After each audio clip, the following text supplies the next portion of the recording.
کہ جو یہ سورہ انفال ہے اس کے بارے میں نوٹ کر لیجئے کہ غزوہ بدر کے فوراً بعد متصلاً بعد نازل ہوئی ہے۔ گویا کہ سورہ آل عمران جو ہم پڑھ چکے ہیں اس سے پہلے ہے اس کا نزول، اس کے اکثر و بیشتر حصے سے پہلے نازل ہوئی ہے۔ تو یہ زمانی ترتیب جو ہے اگر یہ ذہن میں نہ رہے تو پھر اس سے کافی خلجان پیدا ہو جاتا ہے۔ اس کا جو پس منظر ہے وہ یہ غزوہ بدر کا معاملہ سمجھنا بہت ضروری ہے۔ دیکھیے یہاں تفصیل کا موقع تو ہے نہیں، میں نے سیرت النبی علیہ صاحب الصلاۃ والسلام سے منہج انقلاب نبوی کے جو مختلف سٹیپس ہیں کہ اس میں کن کن مراحل سے ہو کر آپ نے دین کے غلبے کا جو فرض منصبی آپ کے حوالے کیا گیا تھا اس کی تکمیل فرمائی، تو اس میں یوں سمجھیے کہ ایک مرحلہ تھا جو مکے میں طے ہو گیا اور اصل میں 4 مرحلے تھے: دعوت، تنظیم، تربیت اور صبر محض۔ وہاں ہاتھ اٹھانے کی اجازت نہیں تھی۔ ہم پڑھ آئے ہیں، سورہ نساء میں آ چکا ہے کہ اس وقت حکم تھا کفو ایدیکم، اپنے ہاتھ بندھے رکھو، تمہارے چاہے ٹکڑے اڑا دیے جائیں، تمہیں زندہ جلا دیا جائے، تم کوئی انتقامی کارروائی تو دور کی رہی، مدافعانہ کارروائی بھی نہیں کرو گے۔ No raising of hands even in self defence. یہ 4 مراحل تھے جو چلتے رہے تا آ کے ایک طرف تو اب حضور کے پاس جانثاروں کی ایک جماعت تیار ہو گئی جو سرد و گرم چشیدہ تھے، ہر طرح کے حالات میں سے گزر چکے تھے، سختیاں جھیل چکے تھے، قربانیاں دے چکے تھے، ان کے اخلاص مع اللہ میں کسی شک و شبے کی گنجائش نہیں تھی، ان کے دل جو ہیں خالص ہو چکے تھے اللہ کے لیے۔ اور دوسری طرف یہ کہ اللہ تعالیٰ نے ایک دارالہجرت کا انتظام کر دیا، کھڑکی کھول دی مدینے کی طرف، ہجرت کا اہتمام ہو گیا تاکہ اہل ایمان کو وہاں سے نکال کر اور مدینے میں لے آیا جائے۔ اب یہاں سے اقدام ہو، اسی لیے ہجرت فرض کر دی گئی کہ اب تمام مسلمان یہاں آ جائیں۔ ظاہر بات ہے کہ ہجرت جو ہے وہ فلائٹ نہیں تھی، وہ کوئی فرار نہیں تھا، بھاگ کر جان بچانا نہیں تھا۔ مغربی مورخین تو اسی نام سے اس کو یاد کرتے ہیں۔ وہ تو اصل میں یہ تھا کہ ایک جگہ اگر اس کام کے لیے موضوع نہیں ہے تو کوئی اور بیس، آلٹرنیٹ بیس اگر مل جائے تو وہاں سے اپنا آفینسو جو ہے، آخری فیصلہ کن اقدام جو ہے وہاں سے لانچ کیا جائے۔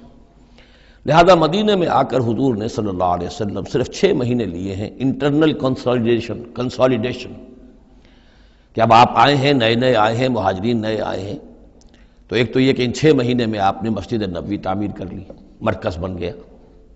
گورنمنٹ ہاؤس بھی ہو گیا یہ، اور پارلیمنٹ ہاؤس بھی ہو گیا، دارالندوہ بھی ہو گیا، دارالعلوم بھی ہو گیا، خانقاہ بھی ہو گئی، عبادت گاہ بھی ہو گئی، مرکز ہو گیا۔ ثانیاً آپ نے انصار اور مہاجرین کے اندر مواخات کرا دی، ایک انصاری ایک مہاجر بھائی بنا دیا۔ تیسرے یہ کہ آپ نے بہت بڑا کام یہ کیا کہ جو یہود کے قبیلے وہاں آباد تھے ان کو آپ نے ان کے ساتھ ایک معاہدہ کر لیا، جوائنٹ ڈیفنس آف مدینہ، میثاق مدینہ، مدینے کی ایک مدافعت جو ہوگی وہ مشترک ہوگی۔ کوئی بھی حملہ آور آئے گا باہر سے تو مل کر مسلمان اور یہودی اس معاملے میں ایک ملت ہوں گے اور دفاع کریں گے مدینے کا۔ بس 6 مہینے آپ نے اس کام میں لیے، 7ویں مہینے سے پھر آپ نے کچھ چھوٹے دستے بھیجنے شروع کر دیے، چھاپہ مار دستے سمجھ لیجئے، کہ جس سے وہ جو کیروان روٹس تھے، قریش کی لائف لائن یہی تھی، ان کا تجارتی سلسلہ تھا، شام کی طرف قافلے جو جاتے تھے وہ بدر سے ہو کر گزرتے تھے، بدر کے قریب سے، اور بدر جو ہے مدینے سے قریب تر تھا، مکے سے فاصلہ زیادہ ہے، اور جو قافلے جاتے تھے یمن کو وہ طائف سے ہو کر گزرتے تھے۔ تو آپ نے ان راستوں کے اوپر چھاپہ مار دستے بھیجنے شروع کر دیے۔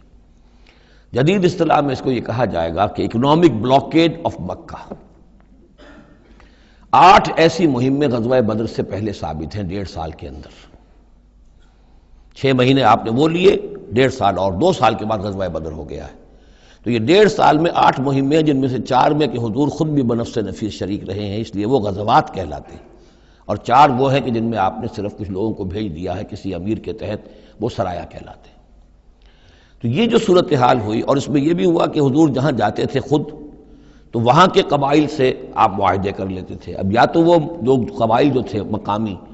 پہلے تو وہ قریش کے حلیف تھے، اب یا تو وہ حضور کے حلیف ہو گئے، مسلمانوں کے حلیف ہو گئے، تو قریش کی طاقت کم ہوئی، مسلمانوں کی بڑھ گئی،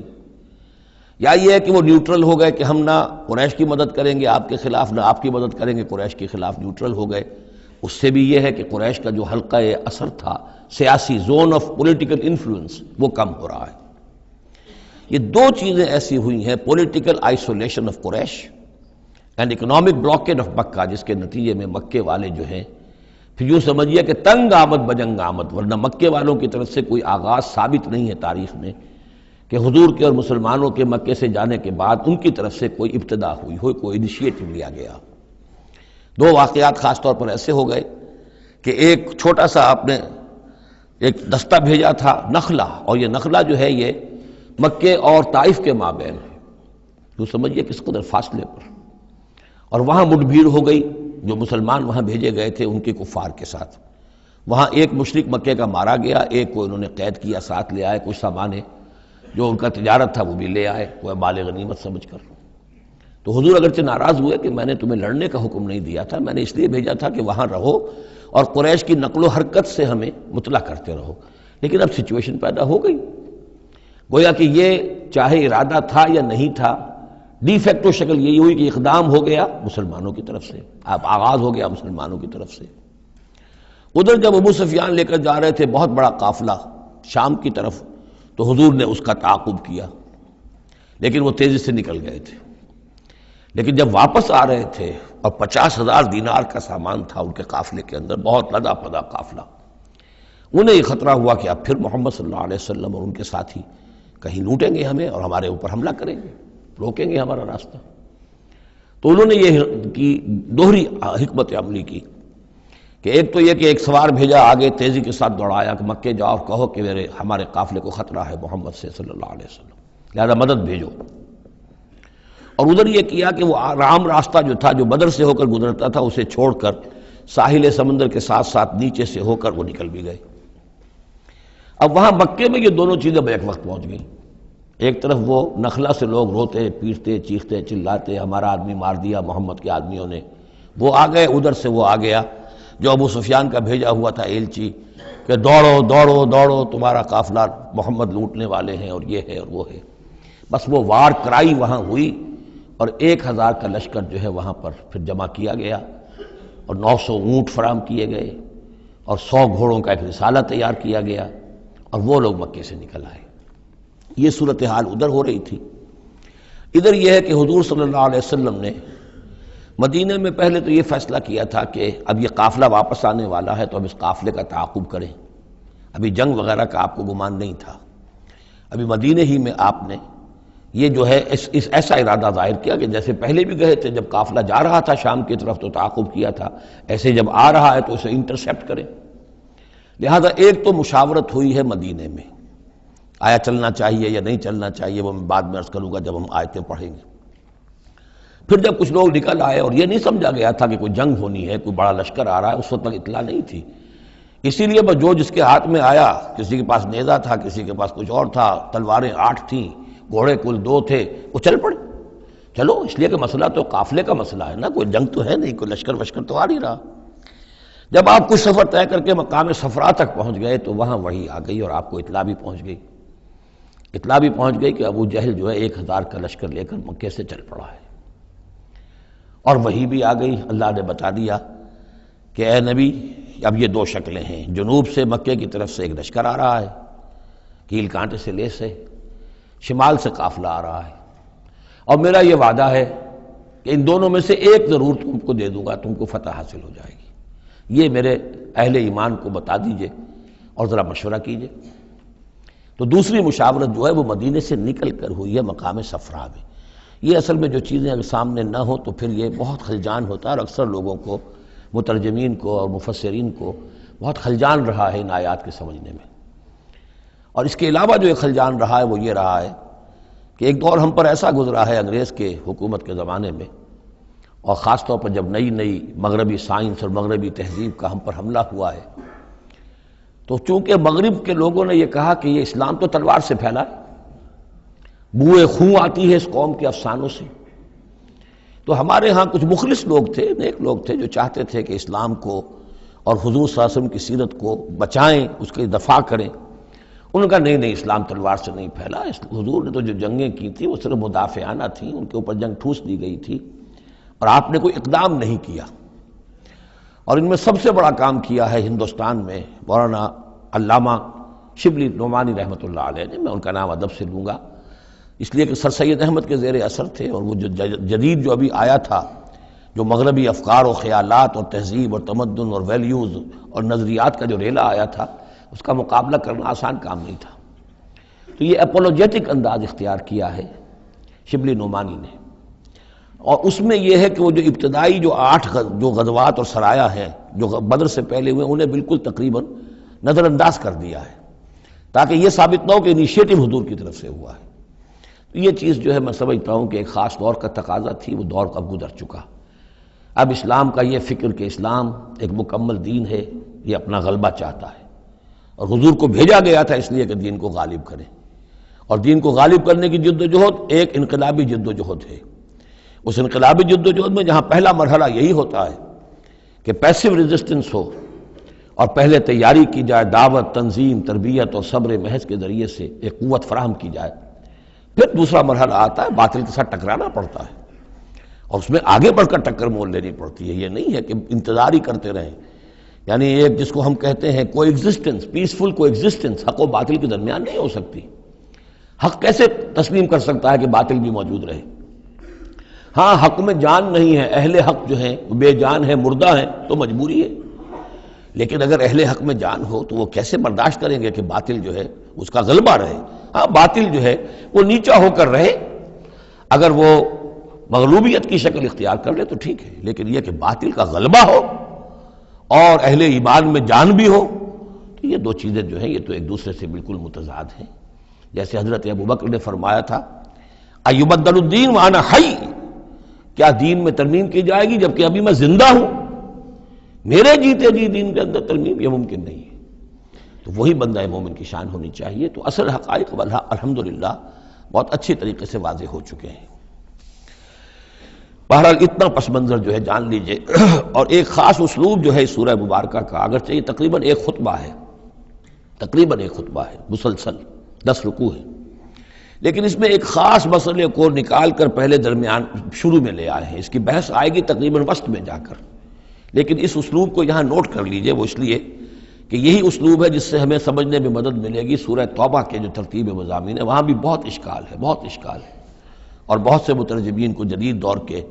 جو زیادہ محنت نہیں کر سکے ہیں بس ترجمہ مکمل کرنا انہوں نے اپنے پیش نظر رکھ لیا، تفسیر مکمل کرنی ہی ہے، لہذا وہ تیزی کے ساتھ وہ دقت نظر کا ثبوت نہ دے سکے تو اس میں بڑے خلجان پیدا کر دیے۔ وہ اسلوب کیا ہے کہ اس پوری بحث میں سب سے ایک نمایاں مسئلہ یہ ہو گیا تھا غزوہ بدر کے بعد کہ مال غنیمت پر مسلمانوں میں جھگڑا ہو گیا۔ پہلی جنگ تھی، غنیمت کی تقسیم کیسے ہوگی، اس کا قانون کیا ہے، اس کا ضابطہ کیا ہے، وہ معلوم نہیں تھا۔ اور یہ کہ عام طور پر جو عرب میں پہلے رواج تھا وہ تو یہ تھا کہ جس کے ہاتھ جو لگ گیا بس وہ اس کا ہے،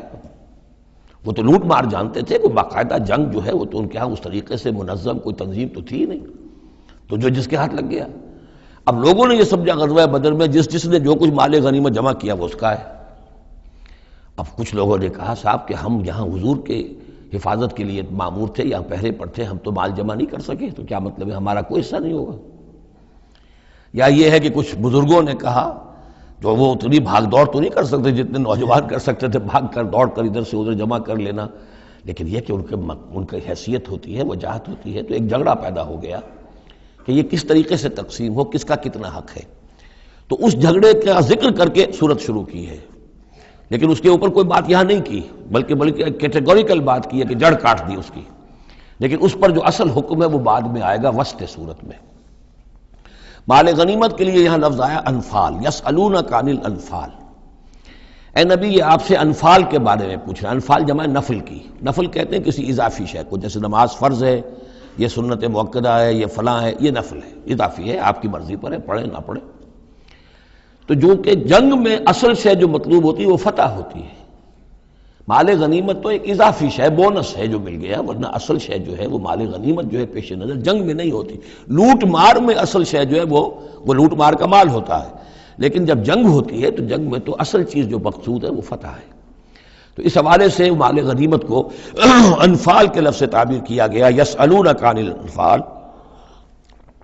اے نبی یہ آپ سے پوچھ رہے ہیں مال غنیمت کے بارے میں، قل الانفال للہ والرسول۔ پہلے تو جڑ کاٹ دی مسئلے، کہہ دیں کہ یہ انفال کل کے کل اللہ اور اس کے رسول کے ہیں، تم میں سے کسی کا کوئی حق ہے ہی نہیں، لاؤ سب جمع کر دو۔ یہ فتح جو ہے تمہارے ہاتھوں نہیں آئی ہے، یہ اللہ کی خصوصی مدد سے آئی ہے، لہذا کسی کا کوئی حق نہیں۔ زیرو لیول پر لا کر پھر ان کو سنبھالنا آسان تھا کہ جب معلوم ہو کہ سب کچھ ہاتھ سے دے کر، تو پھر تو ظاہر بات ہے کہ آدمی جو ہے جب ساری جاتی دیکھیے تو آدھی دیجیے بانٹ والی بات ہے، پھر وہ کم کے اوپر بھی راضی ہو گئے۔ لیکن پہلا مسئلہ یہی تھا، قل الانفال للہ والرسول واتقوا اللہ، اللہ کا تقوی اختیار کرو، واصلحوا ذات بینکم، اور اپنے آپس کے معاملات کو درست کرو، واطیعوا اللہ ورسولہ، اور اللہ اس کے رسول کی اطاعت کرو، ان کنتم مؤمنین، اگر تم مومن ہو۔ گویا کہ جڑ ہی کاٹ دی، کسی کا کوئی حق اس میں ہے ہی نہیں، یہ سب اللہ اس کے رسول کے لیے، یعنی اسلامی ریاست کے لیے۔ اب یہاں جو آگے آیات آ رہی ہیں بڑی اہم ہیں۔ بندہ مومن کی شخصیت کا جو حیولہ ہے اور بندہ مومن کی جو تعریف ہے، جامع ترین اور مختصر ترین الفاظ میں یہ آئی ہے سورہ حجرات میں۔ اس کے دو حصے ہیں، ایک تو ہے بندہ مسلم، مسلمان کے لیے تو 5 چیزیں ہیں، کلمہ شہادت، نماز، روزہ، حج، زکوٰۃ، لیکن حقیقی مومن کے لیے اس میں 2 اضافی چیزیں شامل کرنی پڑیں گی۔ وہ کیا ہیں؟ دلی یقین اور عملی جہاد۔ بندہ مومن کی شخصیت کے اندر یہ 2 رخ اور ہونے چاہیے۔ جو صرف مسلمان ہے، کلمہ شہادت، نماز، روزہ، حج، زکوٰۃ، بنی الاسلام علی 5، شہادت اللہ الہ الا اللہ وان محمد رسول اللہ واقام الصلاۃ وایتاء الزکوٰۃ وصوم رمضان وحج البیت۔ لیکن مومن، انما المؤمنون الذین آمنوا باللہ ورسولہ ثم لم یرتابوا، یقین والا ایمان، دل میں ایمان، وجاہدوا باموالہم وانفسہم فی سبیل اللہ، اور جہاد کریں اپنی جان اور مال کے ساتھ اللہ کی راہ میں۔ اب یہاں یوں سمجھیے کہ سورہ حجرات کی اس آیت نمبر 15 میں جو ڈیفینیشن آئی ہے، جیسے پرکار ہوتی ہے، پرکار کو کھول دیا۔ ایک حصے کی کیفیات کو یہاں اس سورہ انفال کے شروع میں لے آئے ہیں، اور دوسری جہاد والی کیفیات کو سورہ انفال کے آخر میں لے آئے ہیں۔ تو یہ پرکار یہاں کھلی ہوئی ہے اس ڈیفینیشن کی۔ تو ایک حصہ ڈیفینیشن کا یہاں آ رہا ہے، انما المؤمنون الذین اذا ذکر اللہ وجلت قلوبہم۔ اہل ایمان، حقیقی مومن تو وہ ہیں کہ جب اللہ کا ذکر کیا جاتا ہے تو ان کے دل لرز جاتے ہیں۔ وَإِذَا تُلِيَتْ عَلَيْهِمْ آیَاتُهُ، اور جب انہیں اس کی آیات پڑھ کر سنائی جاتی ہیں، زادتہم ایمانا، ان کے ایمان میں بڑھوتری ہوتی ہے، اضافہ ہوتا ہے۔ وَعَلَىٰ رَبِّهِمْ يَتَوَكَّلُونَ، اور وہ اپنے رب پر توکل کرتے ہیں۔ الَّذِينَ يُقِيمُونَ الصَّلَاةَ، جو نماز کو قائم رکھتے ہیں۔ وَمِمَّا رَزَقْنَاهُمْ يُنْفِقُونَ، اور جو کچھ ہم نے انہیں دیا ہے اس میں سے اللہ کے لیے، اللہ کے دین کے لیے خرچ کرتے ہیں۔ انفاق فی سبیل اللہ مراد ہے۔ اولئک ھم المؤمنون حقا، یہ وہ لوگ ہیں جو سچے مومن ہیں، حقیقی مومن ہیں۔ لیکن نوٹ کر لیجئے، یہ بھی ابھی آدھی ڈیفینیشن آئی ہے، اس سورہ مبارکہ کے آخر میں آئے گی، اور وہاں جا کے پھر یہی الفاظ آئیں گے۔ یہ آیت نمبر 74 ہے، والذین آمنوا وہاجروا وجاہدوا فی سبیل اللہ والذین آووا ونصروا اولئک ھم المؤمنون حقا لہم مغفرۃ ورزق کریم۔ اس کے بعد ایک آیت اور بعد میں ہے، سورت ختم ہو جاتی ہے۔ تو لاسٹ بٹ 1 آیت، اور ادھر پہلی کے بعد دوسری، ان 2 جگہ پر ایمان کے حقائق کو تقسیم کر کے، پرکار کو کھول کر، گویا کہ پوری سورت کو ان 2 کے درمیان میں لے لیا گیا ہے، گود میں لے لیا گیا ہے۔ ایمان کی ڈیفینیشن کے یہ 2 حصے جو ہیں ان کی گود میں۔ اب یہاں ذکر شروع ہو رہا ہے غزوہ بدر کا۔ کما اخرجک ربک من بیتک بالحق، جیسے کہ نکالا آپ کو اے نبی آپ کے رب نے آپ کے گھر سے حق کے ساتھ، یعنی آپ کا یہ بدر کی طرف روانہ ہونا جو ہے یہ اللہ تعالیٰ کی ایک اسکیم کا حصہ تھا، اللہ کی اپنی ایک تدبیر ہے۔ وَإِنَّ فَرِيقًا مِّنَ الْمُؤْمِنِينَ لَكَارِهُونَ، اہل ایمان میں سے کچھ لوگ اسے پسند نہیں کر رہے تھے۔ یہ کون لوگ تھے؟ یہ ہے وہ پہلی مشاورت جو مدینہ ہی میں ہوئی ہے۔ ان میں ظاہر بات ہے مدینہ میں منافق بھی تھے، جن کا خیال یہ تھا لڑنے بھیڑنے کا، لوٹ مار کرنے کا، یہ کوئی فائدہ ہے بھلا؟ بس ٹھیک تبلیغ کرنی چاہیے، اچھی بات کہنی چاہیے، نیک بات کہنی چاہیے، یہ کیا طریقہ ہے؟ منافقین کا ایلیمنٹ موجود تھا جو اس کو پسند ہی نہیں کرتے تھے، اس لیے کہ جنگ کا سلسلہ چل نکلا تو ہمیں بھی جانا پڑے گا، ہماری جان اور مال کے اوپر بھی آنچ آئے گی، تو نپ دی ایول ان دی بڈ، اس سے تو بہتر ہے کہ اس کو یہیں پر ختم کرو۔ اس اعتبار سے ویسے بھی کچھ انسانی فطرت ایسی ہوتی ہے، کچھ نیک سرشت لوگ بھی ہوتے ہیں کہ آخر اس سے کیا فائدہ نکلے گا؟ ابھی کوئی خاص جو ہے قریش کی طرف سے تو اقدام ہوا نہیں تھا، ہم آگے بڑھ کر جو ہے یہ جو بات اقدام کر رہے ہیں تو آخر اس کا فائدہ کیا ہے؟ تو یہ اس قسم کی باتیں اس وقت کہی گئیں۔ ان فریقا من المؤمنین لکارہون، اب یہ مومنین ان میں سے اہل نفاق بھی ہو سکتے ہیں اور سادہ لوح اور نیک دل جو مسلمان ہیں وہ بھی ہو سکتے ہیں۔ یجادلونک فی الحق بعد ما تبین کانما یساقون الی الموت وہم ینظرون، اور وہ جھگڑ رہے تھے آپ سے حق کے معاملے میں جبکہ بات ان پر بالکل واضح ہو چکی تھی۔ یہ دوسری آیت میرے نزدیک جو دوسری مشاورت ہوئی ہے مقام صفرا پر، اس سے متعلق ہے۔ وہ یہ کہ وہاں سے جب مکے سے آپ چلے تو اس وقت تک کسی لشکر وغیرہ کی کوئی اطلاع نہ آپ کو تھی اور نہ اس کا کوئی گمان تھا ابھی۔ وہ تو ایسے ہی تھا جیسے پہلے 8 مرتبہ جو ہے وہ جو ایکسکرشنز جو ہوئی تھیں، جس طریقے کی مہمات بھیجی گئی تھیں، یہ اسی طرح کی ایک مہم ہے۔ لیکن یہ ہے کہ آگے چل کر جب آپ کچھ دور چل نکل کے آ گئے تھے، یہاں آ کر جو ہے آپ کو وحی بھی آ گئی اور اطلاعات بھی مل گئی کہ صورتحال وہ ہو چکی ہے۔ ایک طرف نخلا سے روتے پیٹتے لوگ پہنچ گئے وہاں، دوسری طرف یہ کہ ادھر سے ابو سفیان کا جو ہے ایلچی پہنچ گیا چیختا چلاتا ہوا، اور 1000 کا لشکر لے کر ابو جہل نکل پڑا ہے بدر کی طرف۔ اب وہ بدر کی طرف آ رہا ہے، ادھر سے قافلہ بدر کی طرف آ رہا ہے شمال سے۔ اس وقت اللہ تعالیٰ نے فرمایا، اور یہ مشاورت جیسا کہ میں نے کہا تھا جیسے کہ حضرت طالوت نے کی تھی، ایک آزمائش اپنی فوج کی کہ جو اس دریا میں سے پانی پیے گا سیر ہو کر پیے گا، اس کا مجھ سے کوئی تعلق نہیں۔ اسی طرح کا آپ نے مشاورت کا معاملہ اللہ تعالیٰ کے حکم سے مسلمانوں کے سامنے رکھ دیا۔ بعدما تبین کانما یساقون الی الموت، وہ لوگ ایسے محسوس کر رہے تھے جیسے انہیں دھکیلا جا رہا ہو موت کی طرف، وہم ینظرون،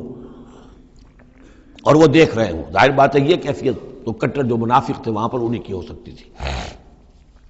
وَإِذْ يَعِدُكُمُ اللَّهُ إِحْدَى الطَّائِفَتَيْنِ أَنَّهَا لَكُمْ، اور جب کہ اللہ تعالیٰ وعدہ کر رہا تھا تم سے کہ ان دونوں گروہوں میں سے ایک تمہیں مل جائے گا، ایک پر تمہاری فتح گارنٹیڈ ہے۔ وَتَوَدُّونَ أَنَّ غَيْرَ ذَاتِ الشَّوْكَةِ تَكُونُ لَكُمْ، اور اے مسلمانوں تم یہ چاہتے تھے کہ ادھر جاؤ جدھر کے کانٹا لگنے کا کوئی اندیشہ نہ ہو، اس لیے کہ بمشکل 50 یا 100 آدمی تھے اس قافلے کے ساتھ، اور اونٹ تھے بے شمار،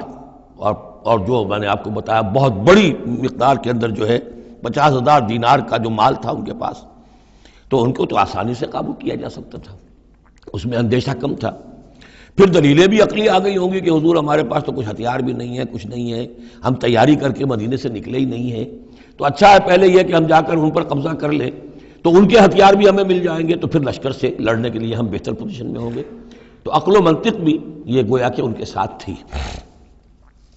وَيُرِيدُ اللَّهُ أَن يُحِقَّ الْحَقَّ بِكَلِمَاتِهِ، اور اللہ یہ چاہتا تھا کہ اپنے بات کو اپنے فیصلے کے ذریعے سے حق کا حق ہونا ثابت کر دے۔ وَيَقْطَعَ دَابِرَ الْكَافِرِينَ، اور کافروں کی جڑ کاٹ دے۔ یہ قُطِعَ دَابِرُ الْقَوْمِ الَّذِينَ ظَلَمُوا، کافر قوم کی جڑ کاٹ دی گئی، جو ہم پڑھ کر آئے سورہ اعراف میں۔ اللہ کا ارادہ یہ تھا، اگر عام جو دنیاوی قواعد و ضوابط ہیں، فزیکل لاز ہیں، اس کے تحت یہ ہوتا تو اتنی بڑی بات ہی نہ ہوتی۔ اسے یوم الفرقان بنانا تھا کہ نمایاں ہو جائے کہ اللہ کس کے ساتھ ہے، حق کدھر ہے،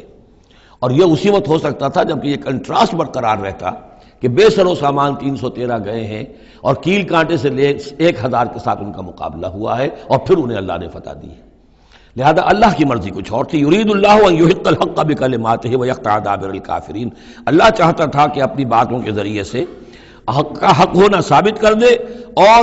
کافروں کی جڑ کاٹ دے۔ یہ یحق الحق، تاکہ سچا ثابت کر دے حق کو، سچ کو، ویبطل الباطل، اور باطل ثابت کر دے باطل کو، باطل ہونا اس کا ثابت ہو جائے۔ ولو کرہ المجرمون، خواہ یہ مجرموں کو کتنا ہی ناگوار ہو۔ استستغیثون ربکم، یاد کرو جب کہ تم اپنے رب سے استغاثہ کر رہے تھے، دعائی دے رہے تھے کہ اللہ اب ہماری مدد فرما۔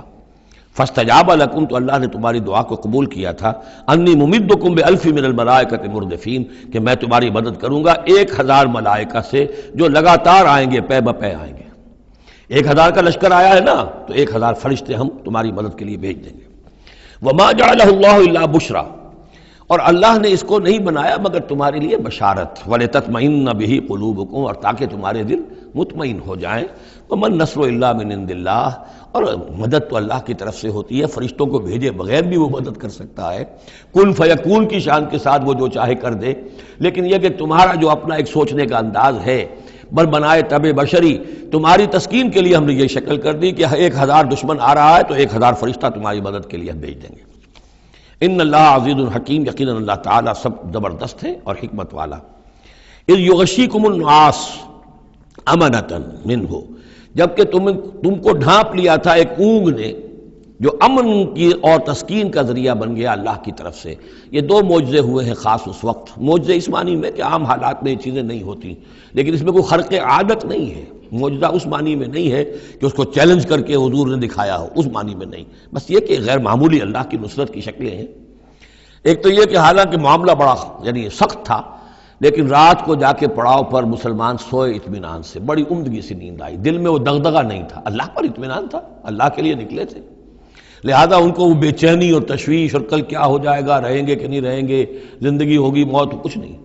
نیند آئی انہیں، اطمینان سے سوئے، صبح کو اٹھے تو وہ گویا کہ چاق و چوبند تھے۔ نمبر دو یہ ینزل علیکم من السماء ماء، اور جب کہ اتارا اس نے تم پر آسمان سے پانی، بارش ہو گئی، اس سے یہ ہوا لیطہرکم، تاکہ تمہیں پاک کرے، جنہیں غسل کی حاجت تھی غسل کر لیا، وَیُذْهِبَ عَنْکُمُ الرِّجْسَ الشیطان، اور دور کر دے تم سے شیطان کی نجاست کو، وَلِيَرْبِطَ عَلَىٰ قُلُوبِكُمْ، اور یہ کہ تاکہ تمہارے دلوں کے اندر بھی، بارش کے بعد جو فضا ہوتی ہے اس سے طبیعت کے اندر بھی ایک اطمینان اور سکون پیدا ہوتا ہے، ورنہ واقعہ یہ ہے کہ جہاں پر آ کر قریش پہلے ڈیرہ ڈال چکے تھے، پانی پر ان کا قبضہ تھا، اب یہاں پانی نہیں تھا، بارش ہوئی تو وہ نشیبی جگہ میں انہوں نے ایک اپنا حوض بھی جمع کر لیا، پانی بھی جو ہے وہ ان کے پاس فراہم ہو گیا۔ وَيُثَبِّتَ بِهِ الْأَقْدَامَ، اور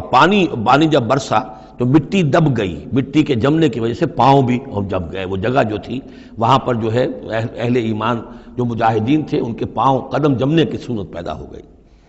اِذْ یُوحِی رَبُّکَ إِلَى الْمَلَائِکَةِ، اور جب یاد کرو، گمان کرو، تصور کرو، جب کہ آپ کا رب وحی کر رہا تھا فرشتوں کو، انی معکم، وہ جو 1000 فرشتہ اللہ نے بھیجا، انی معکم، میں تمہارے ساتھ ہوں، فثبتوا الذین آمنوا، تو جاؤ اور اہل ایمان کے قدموں کو جما دو، اہل ایمان کے دلوں کو جما دو۔ سألقی فی قلوب الذین کفروا الرعب، عن قریب میں ان کافروں کے دلوں میں رعب ڈال دوں گا، ان پر دہشت طاری ہو جائے گی۔ فاضربوا فوق الاعناق، پھر مارنا ان کی گردنوں کے اوپر جیسے چاہے، واضربوا منہم کل بنان، اور مارنا ان کی ایک ایک پور پر، یعنی یہ کہ جب کسی شخص پر کوئی شخص دہشت زدہ ہو جائے تو اس کے اندر قوت مدافعت نہیں رہتی، پھر گویا کہ وہ جو بھی حملہ آور ہے اس کے رحم و کرم پر ہے، جدھر سے چاہے چوٹ لگائے، جدھر سے چاہے مارے۔ ذالک بانہم شاقوا اللہ ورسولہ، اور یہ سزا ان کو اس لیے دی جائے گی کہ انہوں نے مخالفت کی، زدم زدہ کی، دشمنی کی اللہ کی اور اس کے رسول کی۔ ومن یشاقق اللہ ورسولہ فإن اللہ شدید العقاب، اور جو اللہ اور اس کے رسول کا دشمن ہو جائے اور اس سے زدم زدہ کرے تو اللہ تعالیٰ بھی سزا دینے میں بہت سخت ہے۔ ذالکم فذوقوہ، دیکھو اب یہ قریش سے خطاب ہے، ذالکم فذوقوہ، دیکھو یہ آگے پہلی قسط وصول کرو، چکھ لو اس کو، وان للکافرین عذاب النار، اور ابھی جو تمہارے یہ کھینچ رہے ہیں ان کی سزا یہی ختم نہیں ہو گئی ہے، ان کے لیے جہنم کا عذاب ہے۔ یا ایھا الذین آمنوا اذا لقیتم الذین کفروا زحفا، اہل ایمان جب تمہارا مقابلہ ہو جائے کافروں سے میدان جنگ میں،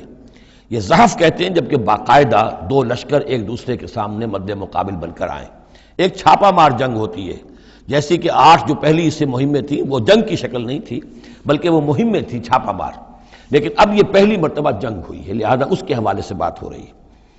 یا ایھا الذین آمنوا اذا لقیتم الذین کفروا زحفا فلا تولوہم الادبار، تو تم ان کو پیٹھ مت دکھاؤ، پیٹھ مت موڑو، مطلب یہ کہ کھڑے رہو، ڈٹے رہو، مقابلہ کرو، جان چلی جائے لیکن یہ کہ پیچھے قدم نہ ہٹے۔ وَمَن يُوَلِّهِمْ يَوْمَئِذٍ دُبُرَهُ، اور جو کوئی بھی اس روز اپنی پیٹھ دکھا دے گا، یعنی میدان جنگ سے بھاگے گا، دو استثناءات کے ساتھ، الا متحرفا لقتال، سوائے اس کے کہ یا تو وہ کوئی داؤ لگا رہا ہو جنگ کے لیے، جیسے 2 آدمی بھی جنگ کرتے ہیں اور تلوار اور اس کے ساتھ، تو کوئی ذرا ادھر ہٹتا ہے، پیچھے کو ہٹتا ہے، وہ بھاگنا نہیں ہوتا بلکہ وہ تو در حقیقت ایک ٹیکٹیکل موو ہے، وہ تو ایک اپنے داؤ کے لیے ذرا پیچھے ہٹنا، اب اس وقت میسرہ کو پیچھے کر لیا جائے اور جو میمنہ ہے اسے آگے بڑھایا جائے، یہ بات اور ہے۔ اور متحیزا الی فئۃ، یا یہ کہ کوئی اور جمعیت ہے جس کی طرف جا کر ملنا ہے اور اس کے لیے ریٹریٹ ہو رہی ہے، تو آرڈرلی ریٹریٹ یہ ایک علیحدہ شے ہو جائے گی، اور ٹیکٹیکل موو یہ علیحدہ شے ہو جائے گی۔ تو آرڈرلی ریٹریٹ اور ٹیکٹیکل موو، ان دو کے سوا اگر کوئی بھگدڑ کے اندر کوئی جان بچا کر بھاگا، فقد باء بغضب من اللہ، تو اس نے تو اللہ کا غضب جو ہے وہ کما لیا، ومأواہ جہنم، اس کا ٹھکانہ جہنم ہوگا، وبئس المصیر، اور وہ بہت ہی برا ٹھکانہ ہے۔ اب یہاں وہ بات آ گئی، فلم تقتلوہم، اے مسلمانوں تم نے انہیں قتل نہیں کیا، ولکن اللہ قتلہم، اللہ نے انہیں قتل کیا۔ ویسے تو یہ کہ فاعل حقیقی اللہ ہے، ہم جو کام بھی کرتے ہیں اور جس شے کے اندر بھی کوئی تاثیر ہے وہ اللہ ہی کی وجہ سے، لا فاعل فی الحقیقت ولا مؤثر الا اللہ، عام حالات میں بھی یہ ہے، لیکن یہ خاص حالات تھے جن میں اللہ تعالیٰ کی خصوصی مدد آئی ہے۔ فلم تقتلوہم ولکن اللہ قتلہم وما رمیت اذ رمیت ولکن اللہ رما، اور اے نبی آپ نے بھی جو کنکریوں کی مٹھی بھر کر پھینکی تھی، آپ نے کنکریاں لیں اپنی مٹھی میں اور پھینکا کفار کے لشکر کی طرف، شاہت الوجوہ، چہرے جو ہے بگڑ جائیں، تو یہ پتہ نہیں کہاں تک اللہ نے ان کنکریوں کو پہنچایا ہے۔ تو فرمایا اور آپ نے جب وہ کنکریوں کی مٹھی پھینکی تھی، ما رمیت اذ رمیت، آپ نے نہیں پھینکی تھی، ولکن اللہ رما، یہ تو اللہ تعالیٰ نے پھینکی تھی۔ ہاتھ ہے اللہ کا، بندہ مومن کا ہاتھ۔ وَلِيُبْلِيَ الْمُؤْمِنِينَ مِنْهُ بَلَاءً حَسَنًا، تاکہ اللہ تعالیٰ اہل ایمان کے جوہر نکھارے، ان کے اندر کی چھپی ہوئی جو صلاحیتیں ہیں، مخفی ہیں، انہیں اجاگر کرے۔ یہ ذرا نوٹ کر لیجئے، بلا یبلو کے معنی ہوتا ہے آزمانا، تکلیف میں ڈال کر کسی آزمائش میں۔ ابلا یبلی جب یہ باب افعال سے آتا ہے تو کسی کے جوہر کو نکھارنا، کسی کی جو خابیدہ جو ہیں اس کی صلاحیتیں ان کو ابھارنا، یہ ہے ابلا۔ لیبلی المؤمنین منہ بلاء حسنا، تاکہ اللہ تعالیٰ خوب اہل ایمان کے اوپر ان کے جو ہے جوہر نکھارے۔ ان اللہ سمیع علیم، یقیناً اللہ سب کچھ سننے والا اور جاننے والا ہے۔ ذالکم وان اللہ موہن کید الکافرین، یہ تو ہو چکا، اب اس جنگ کا جو نتیجہ تھا قریش تم نے دیکھ لیا، لیکن آئندہ بھی سمجھ لو اللہ تعالیٰ کافروں کے تمام چالوں کو ناکام بنا دے گا۔ یہ اہل ایمان سے بھی خطاب ہو گیا اور یہ کہ کفار کے لیے بھی، اور پھر کفار سے خطاب ہے، ان تستفتحوا فقد جاءکم الفتح۔ اصل میں ابو جہل جو لشکر کا وہ سمجھیے کمانڈر ان چیف کی حیثیت سے آیا تھا، اسے اتنا یقین تھا کہ میں نے اتنی تیاری کی ہے، اتنا ساز و سامان ہے کہ ہم مسلمانوں کو کچل کر رکھ دیں گے، تو پہلے سے پروپیگنڈا شروع کر دیا تھا، یہ یوم الفرقان ہوگا، یہ پتہ چل جائے گا اللہ کس کے ساتھ ہے۔ اللہ کو تو وہ بھی مانتے تھے، اللہ کے ساتھ دیویوں دیوتاؤں کو مانتے تھے نا، اللہ کے منکر تو نہیں تھے، لیکن یہ کہ ادھر اللہ ہی اللہ تھا، ادھر اللہ کے ساتھ اور منات اور دیوتا اور وہ بھی تھے، تو یہ کہ اللہ کس کے ساتھ ہے یہ ثابت ہو جائے گا۔ یعنی وہ اتنا یقین تھا اسے، جیسے 65 کی جنگ میں لاہور، فال آف لاہور دکھا دیا گیا be B C tele vision کے اوپر، یہ ہو چکا، لاہور جو ہے اس پر تو بھارتی فوج کا قبضہ ہو چکا، اتنا یقینی تھا۔ اسی طرح اس نے یوم الفرقان کہا، تو اسی کو اللہ تعالیٰ نے یوم الفرقان بنا دیا تاکہ منکشف ہو جائے، یہ بات مبرر ہو جائے کہ اللہ کس کے ساتھ ہے۔ اس اعتبار سے اس کی دعا بھی بڑی عجیب ہے، جو اس نے آ کر بدر سے ایک رات قبل جب کہ حضور بھی دعا مانگ رہے تھے اور طویل ترین سجدہ کیا تھا، اس نے بھی دعا کی تھی، اور وہ دعا جو ہے وہ موحدانہ دعا ہے، اس میں کسی لات عزا حبل منات کا کوئی تذکرہ نہیں۔ اللہم، اے اللہ، اقطعنا للرحم وعین الغدات، جس نے ہمارے رحمی رشتے کاٹ دیے ہیں، کل تو اسے ذلیل و خوار کر دے۔ یعنی اس کا جو سب سے بڑا چارج تھا، الزام تھا حضور پر، وہ یہ تھا کہ اس شخص نے آ کر ہمارے خاندانوں میں تفریق پیدا کر دی، بھائی کو بھائی سے جدا کر دیا، ایک بھائی مسلمان ہو گیا وہ علیحدہ ہو گیا، باقی بھائی کافر ہیں، ایک دوسرے کے دشمن ہو گئے، ماں باپ سے اولاد کو جدا کر دیا، شوہر کو بیوی سے کاٹ دیا، بیوی کو شوہر سے کاٹ دیا۔ ہماری طاقت تھی، ہمارا قبیلہ تھا، ہم قریش تھے، ظاہر بات ہے کہ قبائلی زندگی میں اتحاد، یکجوئی، یہی تو چیزیں ہوتی ہیں ساری کی ساری، کہ جس کی وجہ سے ان کی ساکھ ہوتی ہے، تو اس نے تو آ کر ہمارا ستیہ ناش کر دیا۔ اقطعنا للرحم، جس نے رحمی رشتے کاٹ دیے ہیں ہمارے، فاہنہ الغدات، تو اے اللہ کل اسے ذلیل و خوار کر دیجو۔ یہ دعا تھی ابو جہل کی۔ بہرحال اللہ تعالیٰ اب ان سے خطاب کر کے کہہ رہے ہیں کہ اے مشرکین مکہ، ان تستفتحوا، اگر تو تم چاہتے تھے کہ فیصلہ ہو جائے، فقد جاءکم الفتح، تو فتح فیصلہ ہو چکی، فیصلہ اللہ کا آ چکا، معلوم ہو گیا کہ حق کدھر ہے، باطل کدھر ہے۔ وَإِن تَنْتَهُوا فَهُوَ خَيْرٌ لَكُمْ، اب بھی اگر تم باز آ جاؤ تو یہ تمہارے لیے بہتر ہے۔ وَإِن تَعُودُوا نَعُودْ، اگر دوبارہ اعادہ کرو گے ہم بھی یہی کچھ دوبارہ کریں گے۔ وَلَن تُغْنِيَ عَنْكُمْ فِئَتُكُمْ شَيْئًا، اور تمہاری یہ نفری اور جمعیت اور تمہاری یہ تعداد تمہیں کسی کام نہیں آ سکے گی۔ وَلَوْ كَثُرَتْ، خواہ وہ بہت ہو، وَأَنَّ اللَّهَ مَعَ الْمُؤْمِنِينَ، اور یہ کہ اللہ اہل ایمان کے ساتھ ہے۔ یا ایھا الذین آمنوا، اب یہ جو رکوع آ رہا ہے تیسرا، یہ بہت ہی جامع، بہت اہم ہے۔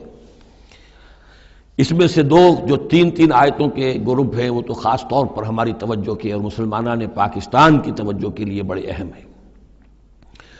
یا ایھا الذین آمنوا اطیعوا اللہ ورسولہ ولا تولوا عنہ وانتم تسمعون، اہل ایمان اللہ اور اس کے رسول کی اطاعت کرو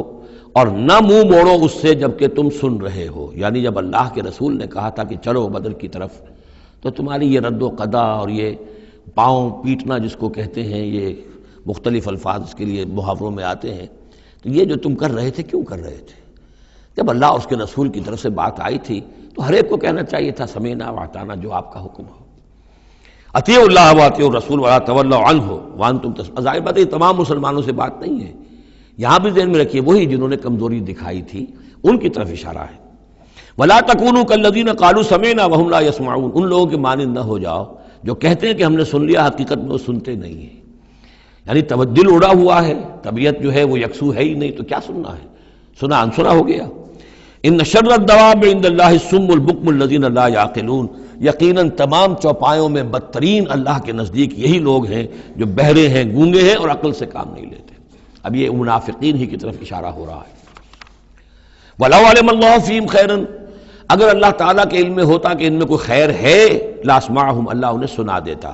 وَلَوْ أَسْمَعَهُمْ، اگر اللہ انہیں سنا دیتا، لَتَوَلَّوْا، پھر بھی پیٹ موڑ جاتے، وَهُمْ مُعْرِضُونَ، وہ ہیں ہی اعراض کرنے والے۔ یہ گویا کہ چند آیات ہیں کہ جس میں خاص طور پر جو لوگ بھی اس وقت ریلیکٹنٹ تھے، جو بھی کسی طریقے سے اس میں جھجک رہے تھے، ان کے لیے تنبیہ۔ اب تین آیات آ رہی ہیں۔ یا ایھا الذین آمنوا استجیبوا للہ وللرسول اذا دعاکم لما یحییکم، اے اہل ایمان لبیک کہا کرو اللہ کی پکار پر، اور خاص طور پر رسول کی پکار پر جب کہ وہ تمہیں پکارے اس شے کے لیے جس سے تمہیں زندگی ملے گی۔ تم جنگ میں جانے کو سمجھ رہے ہو کہ موت کا دروازہ ہے، یہ تو اصل زندگی کا دروازہ ہے۔ ولا تقولوا لمن يقتل في سبيل الله اموات بل احياء ولكن لا تشعرون، تو یہ تو در حقیقت اللہ اور اس کے رسول جس چیز کی طرف تمہیں بلا رہے ہیں، حقیقی زندگی یہ ہے، روحانی زندگی یہ ہے، معنوی زندگی یہ ہے۔ یہ حیوانوں کی طرح جینا جو ہے یہ کوئی زندگی نہیں ہے، یہ تو در حقیقت اولئک کالانعام بل هم اضل، جو سورہ اعراف میں ہم پڑھ چکے ہیں، یہ حیوانوں کا سا زندگی گزارنا ہے۔ استجیبوا للہ وللرسول اذا دعاکم لما یحییکم وَاعْلَمُوا أَنَّ اللَّهَ يَحُولُ بَيْنَ الْمَرْءِ وَقَلْبِهِ، اور جان لو اللہ تعالیٰ بندے اور اس کے دل کے درمیان حائل بھی ہو جایا کرتا ہے۔ یعنی اگر اللہ کے رسول کی پکار سنی اور انسنی کر دی، پھر سنی انسنی کر دی، پھر اللہ تعالیٰ پردہ بن جائے گا، اب سننے نہیں دے گا، معذور ہو جاؤ گے سننے سے۔ یہی وہ بات ہے جس کو کہیں کہتے ہیں ختم اللہ علی قلوبہم وعلی سمعہم، ان کے دلوں پر اللہ نے مہر کر دی ہے، ان کی سماعت پر، اور ہم پڑھ چکے ہیں سورہ انعام میں وَنُقَلِّبُ أَفْئِدَتَهُمْ وَأَبْصَارَهُمْ كَمَا لَمْ يُؤْمِنُوا بِهِ أَوَّلَ مَرَّةٍ، پہلی مرتبہ اگر نہیں کرو گے قبول تو پھر یہ ہے کہ تمہارے دل الٹ دیے جائیں گے، تمہاری نگاہیں الٹ دی جائیں گی۔ تو اس لیے بہت ہی ڈرنے کی بات ہے جو بھی مطالبہ دین کا سامنے آئے اور ایک دفعہ دل گواہ دے دے کہ ہاں ہے بات ٹھیک ہے، پھر اگر کنی کترائے گا انسان تو یہیں سے سزا نقد شروع ہو جائے گی، پھر وہ صلاحیت سلب ہو جائے گی، پھر اللہ حائل ہو جائے گا، یعنی قانون خداوندی، سنت خداوندی حائل ہو جائے گی، پھر آپ کے دل پر مہر لگے گی، آپ کے کانوں کے اوپر مہر لگے گی، آپ کی آنکھوں پر پردے پڑ جائیں گے۔ یا ایھا الذین آمنوا استجیبوا للہ وللرسول اذا دعاکم لما یحییکم واعلموا ان اللہ یحول بین المرء وقلبہ وانہ الیہ تحشرون، اور یہ کہ بالآخر تو تمہیں سب کو اسی کی طرف جمع کیا جانا ہے۔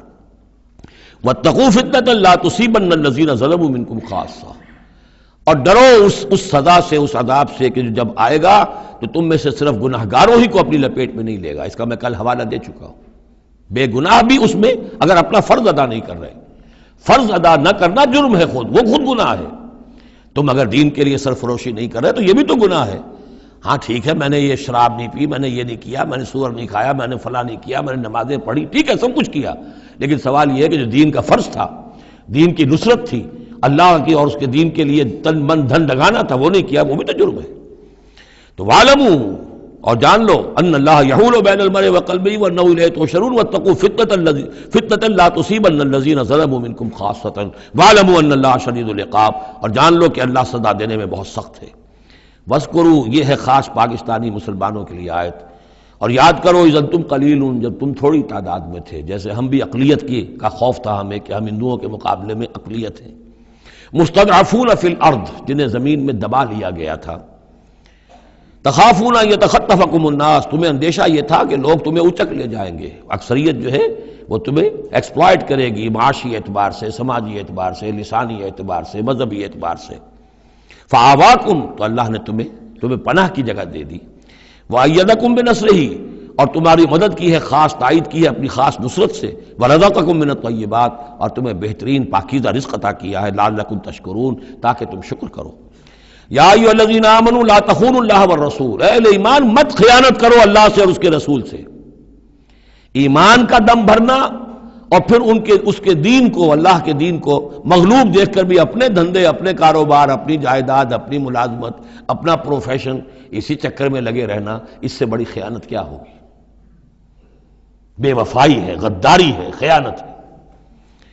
لا تخونوا اللہ والرسول، اللہ اور اس کے رسول کے ساتھ خیانت نہ کرو، وتخونوا اماناتکم وانتم تعلمون، اور نہ ہی اپنی آپس کی امانتوں میں خیانت کرو۔ سب سے بڑی خیانت تو اللہ کے ساتھ خیانت ہے،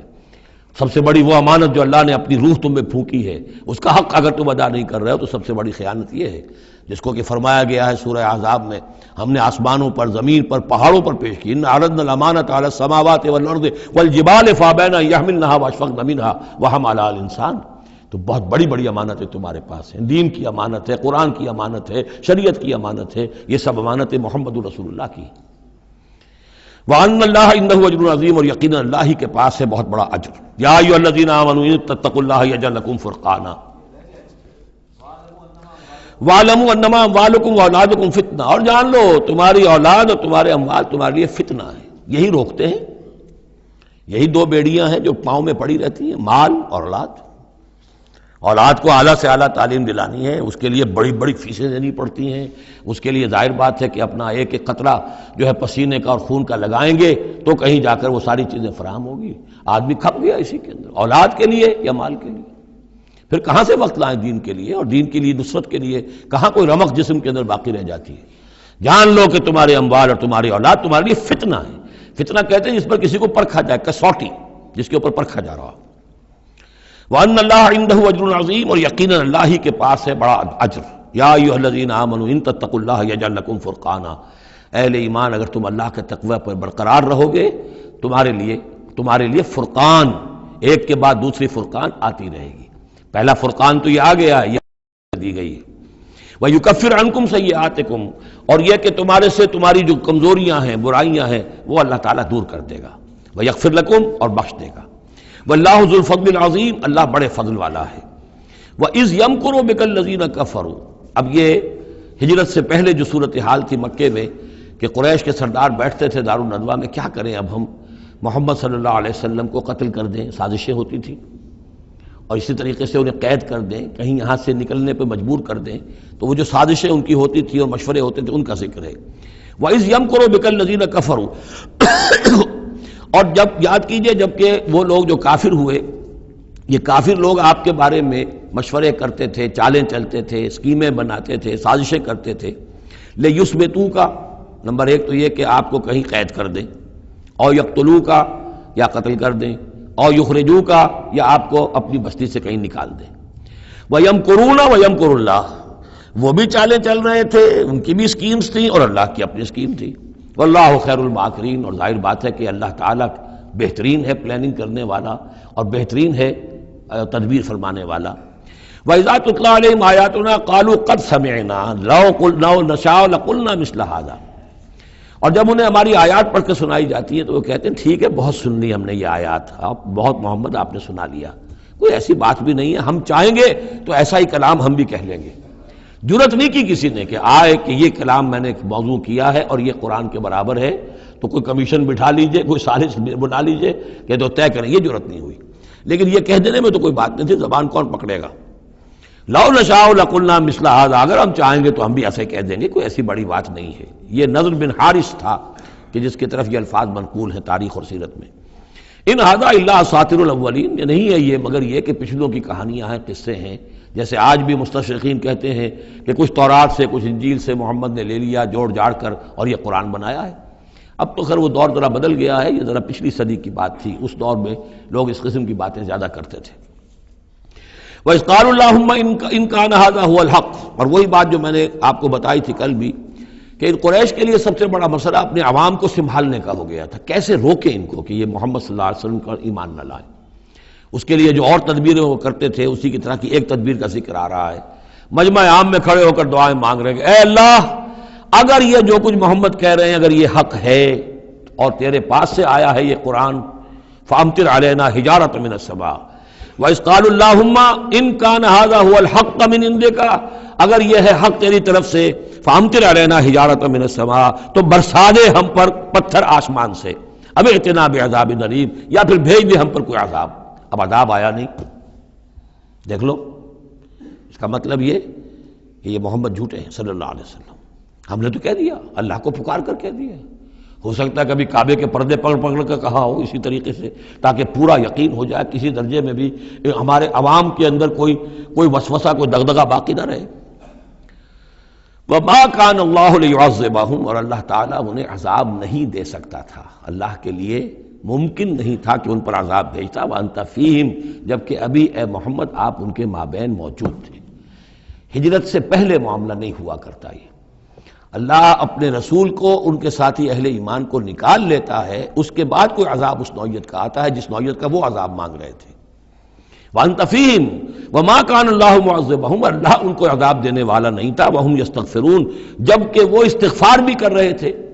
یعنی اسی مکے میں عوام الناس بھی تو تھے، سادہ لوگ بھی تو تھے، وہ استغفار بھی کرتے تھے، تلبیہ بھی پڑھتے تھے، لبیک اللہم لبیک لبیک اللہم لبیک، یہ بھی تو کرتے تھے، اللہ کو بھی پکارتے تھے۔ تو بڑا گڑبڑ سا معاملہ تھا، جب تک کہ اللہ تعالیٰ یمیز الخبیث من الطیب کر نہ دے اس وقت تک اس طرح کا معاملہ اللہ تعالیٰ کے لیے درست نہیں تھا۔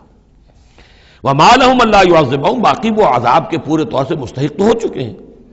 اور کیا ہے وہ کون سی رکاوٹ ہے ان کے لیے؟ مَا لَهُمْ أَلَّا يُعَذِّبَهُمُ اللَّهُ، کہ اللہ تعالیٰ ان کو عذاب نہ دے، وَهُمْ يَصُدُّونَ عَنِ الْمَسْجِدِ الْحَرَامِ، جبکہ وہ روک رہے ہیں مسجد حرام سے لوگوں کو، وَمَا كَانُوا أَوْلِيَاءَهُ، اور حقیقت میں یہ اس کے متولی نہیں ہیں، یہ اس کے مختار نہیں ہیں، یہ اس کے ساتھی نہیں ہیں۔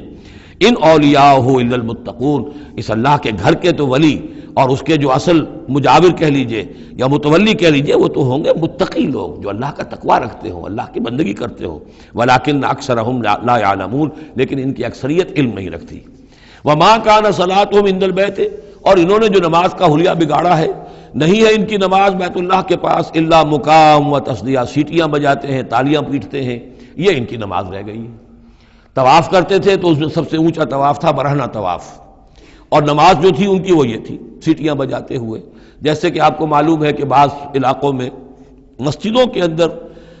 جب وہ میلاد کی محفلیں ہوتی ہیں تو اس کے اندر ڈھول اور ڈھمکا، یہ میں نے سنا ہے کہ خاص طور پر افریقہ کے بعض ممالک میں کام ہوتا ہے۔ یہ اللہ کا شکر ہے اس حد تک کم سے کم یہ کہ بر عظیم پاک و ہند کے اندر جو بھی صورت ہوئی ہے وہ یہ مسجد کے اندر یہ خرافات نہیں ہوئی ہے، باقی باہر ہو رہی ہے جو بھی ہو رہی ہے۔ تو انہوں نے نماز کی بھی شکل یہ بنا دی تھی، فذوقوا العذاب بما کنتم تکفرون، تو اب چکھو مزہ عذاب کا اپنے کفر کی پاداش میں۔ ان الذین کفروا ينفقون اموالهم لیصدوا عن سبیل اللہ،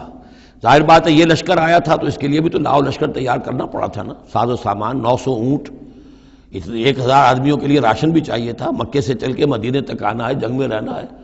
تو یہ 10 اونٹ روزانہ جو ہے ذبح ہو رہے تھے اس فوج کے لیے۔ تو یہ سارا جو انفاق کیا ہے کچھ لوگوں نے کیا ہے نا، جو باطل کے لیے انفاق کر رہے تھے، شیطان کے لیے، وہ حزب الشیطان جو ہے، آخر وہ بھی تو مجاہد تھے، وہ مجاہد تھے فی سبیل الشیطان، فی سبیل الشرک۔ تو جو خرچ کر رہے ہیں اپنے مال لیصدوا عن سبیل اللہ، تاکہ لوگوں کو روک سکیں اللہ کے راستے سے، فسینفقونھا، وہ اور بھی خرچ کریں گے، ابھی انہیں اور بڑے لشکر تیار کرنے پڑیں گے، ثم تکون علیہم حسرۃ، پھر یہ سب ان کے لیے ایک حسرت بن جائے گی۔ سب کچھ مال بھی ہم نے لگا دیا، ساری جانیں ہم نے گنوا دی، کچھ نہ ہوا، محمد کا بال بیکا نہ کر سکے صلی اللہ علیہ وسلم، اللہ کا دین تو جا الحق وزهق الباطل ان الباطل کان زہوقا، ایک وقت آئے گا کہ اللہ کا دین جو ہے غالب ہو جائے گا۔ ثم یغلبون، پھر وہ مغلوب ہو کر رہیں گے، والذین کفروا الی جہنم یحشرون، اور جو ان میں سے کافر ہوں گے، جو اس وقت ایمان لے آئیں گے اللہ تعالیٰ ان کو معاف فرما دے گا، اور جو کفر پر اڑے رہیں گے وہ جہنم کی طرف گھیر کر لے جائے جائیں گے۔ لیمیز اللہ الخبیث من الطیب، یہ بات جو ہے سورہ آل عمران میں بھی آئی تاکہ اللہ تعالیٰ پاک کو ناپاک سے علیحدہ کر دے، ممیز کر دے۔ وَيَجْعَلَ الْخَبِيثَ بَعْضَهُ عَلَى بَعْضٍ، اور جو ناپاک ہے اس کو ایک دوسرے کے اوپر سٹیک کرتا چلا جائے، فَيَرْكَمُهُ، اس کا ڈھیر کر دے جمیعاً، اور ان کو سب کو فَيَجْعَلَهُ فِي جہنم، اور سب کو پھر جہنم میں جھونک دے۔ یعنی یہ کہ یہ پہلے تو یہ سفٹنگ کرنی ہوگی، یہ طیب ہے، یہ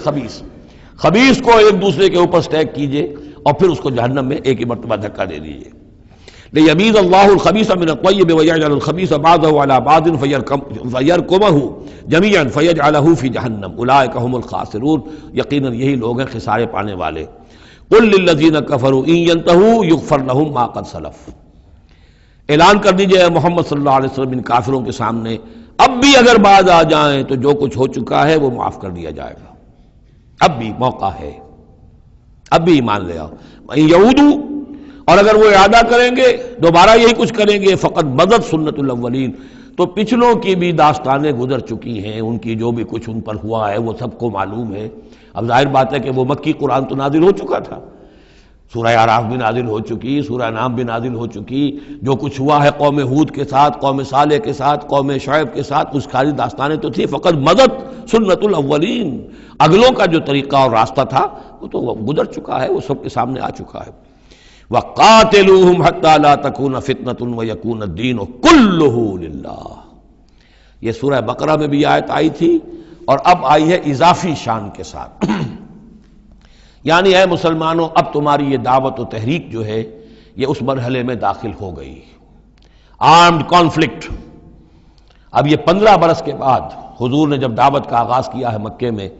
اس کے بعد سے 15 برس گزر چکے، اب وہ دعوت، تنظیم، تربیت، صبر محض کا دور ختم ہوا، پیسو ریزسٹنس کا دور ختم ہوا، اب ایکٹیو ریزسٹنس کی محمد نے صلی اللہ علیہ وسلم اقدام کیا، اور اقدام کے نتیجے میں آخری اور چھٹا مرحلہ آ گیا، یعنی آرم کانفلکٹ۔ اب تلوار سے ٹکرا چکی، اب تمہاری تلواریں نیام میں نہیں جائیں گی جب تک کام مکمل نہ ہو جائے، اور کام کی تکمیل کیا ہے؟ فتنہ بالکل ختم ہو جائے۔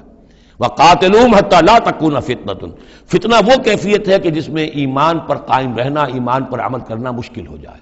جب باطل کا غلبہ ہے تو ایک بندہ مومن کے لیے ایمان پر پوری طریقے سے کاربند ہونا مشکل ہے، لہذا اس صورتحال کو ختم کرو، یعنی اب دین کا غلبہ ہو جائے۔ حَتَّى لَا تَكُونَ فِتْنَةٌ وَيَكُونَ الدِّينُ كُلُّهُ لِلَّهِ، دین بھی جزوی نہیں، کل کا کل دین اللہ ہی کے تابع آ جائے۔ فَإِنِ انْتَهَوْا فَإِنَّ اللَّهَ بِمَا يَعْمَلُونَ بَصِيرٌ، پھر اگر وہ باز آ جائے تو جو کچھ وہ کر رہے ہیں اللہ اسے دیکھ رہا ہے۔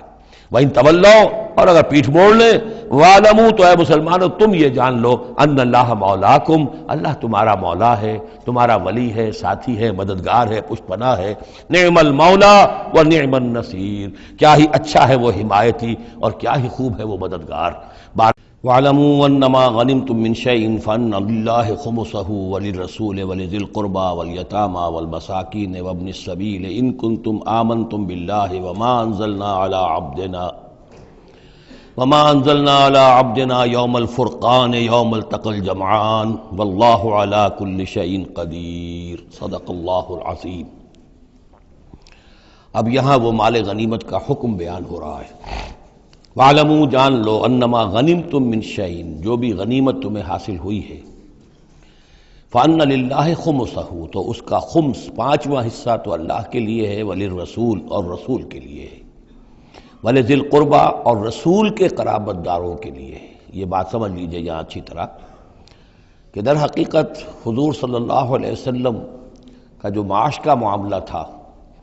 جب تک آپ مکے میں تھے، حضرت خدیجہ الکبریٰ رضی اللہ تعالی عنہا کی دولت جو ہے اس سے آپ کا کام چل رہا تھا، جو بھی بچا کچا آیا تھا۔ مدینے میں آ کر ظاہر بات ہے کہ اب آپ کے پاس اپنا کوئی ذریعہ معاش نہیں تھا، نہ آپ کوئی تجارت کرتے تھے، تو اب آپ کے اخراجات، اور پھر یہ کہ آپ کے بھی قرابت دار ہیں، آپ کی ازواج مطہرات ہیں، ان کے اخراجات کہاں سے آئیں گے؟ تو مال غنیمت میں سے خمس جو ہے وہ اس کام کے لیے رکھ لیا گیا، گویا وہ بیت المال کا حصہ ہوگا، اور بیت المال ہی کفالت کرے گا حضور کی بھی اور حضور کے قرابت داروں کی بھی۔ اس کے علاوہ اس بیت المال میں یتامى والمساکین وابن السبیل، اس میں حصہ ہوگا یتیموں کے لیے بھی اور مساکین اور محتاجوں کے لیے بھی اور مسافروں کے لیے بھی۔ یہ گویا کہ پانچواں حصہ مال غنیمت کا تو ہو گیا، سرکار سمجھ لیجیے، سرکاری ہو گیا، لیکن اس سرکار میں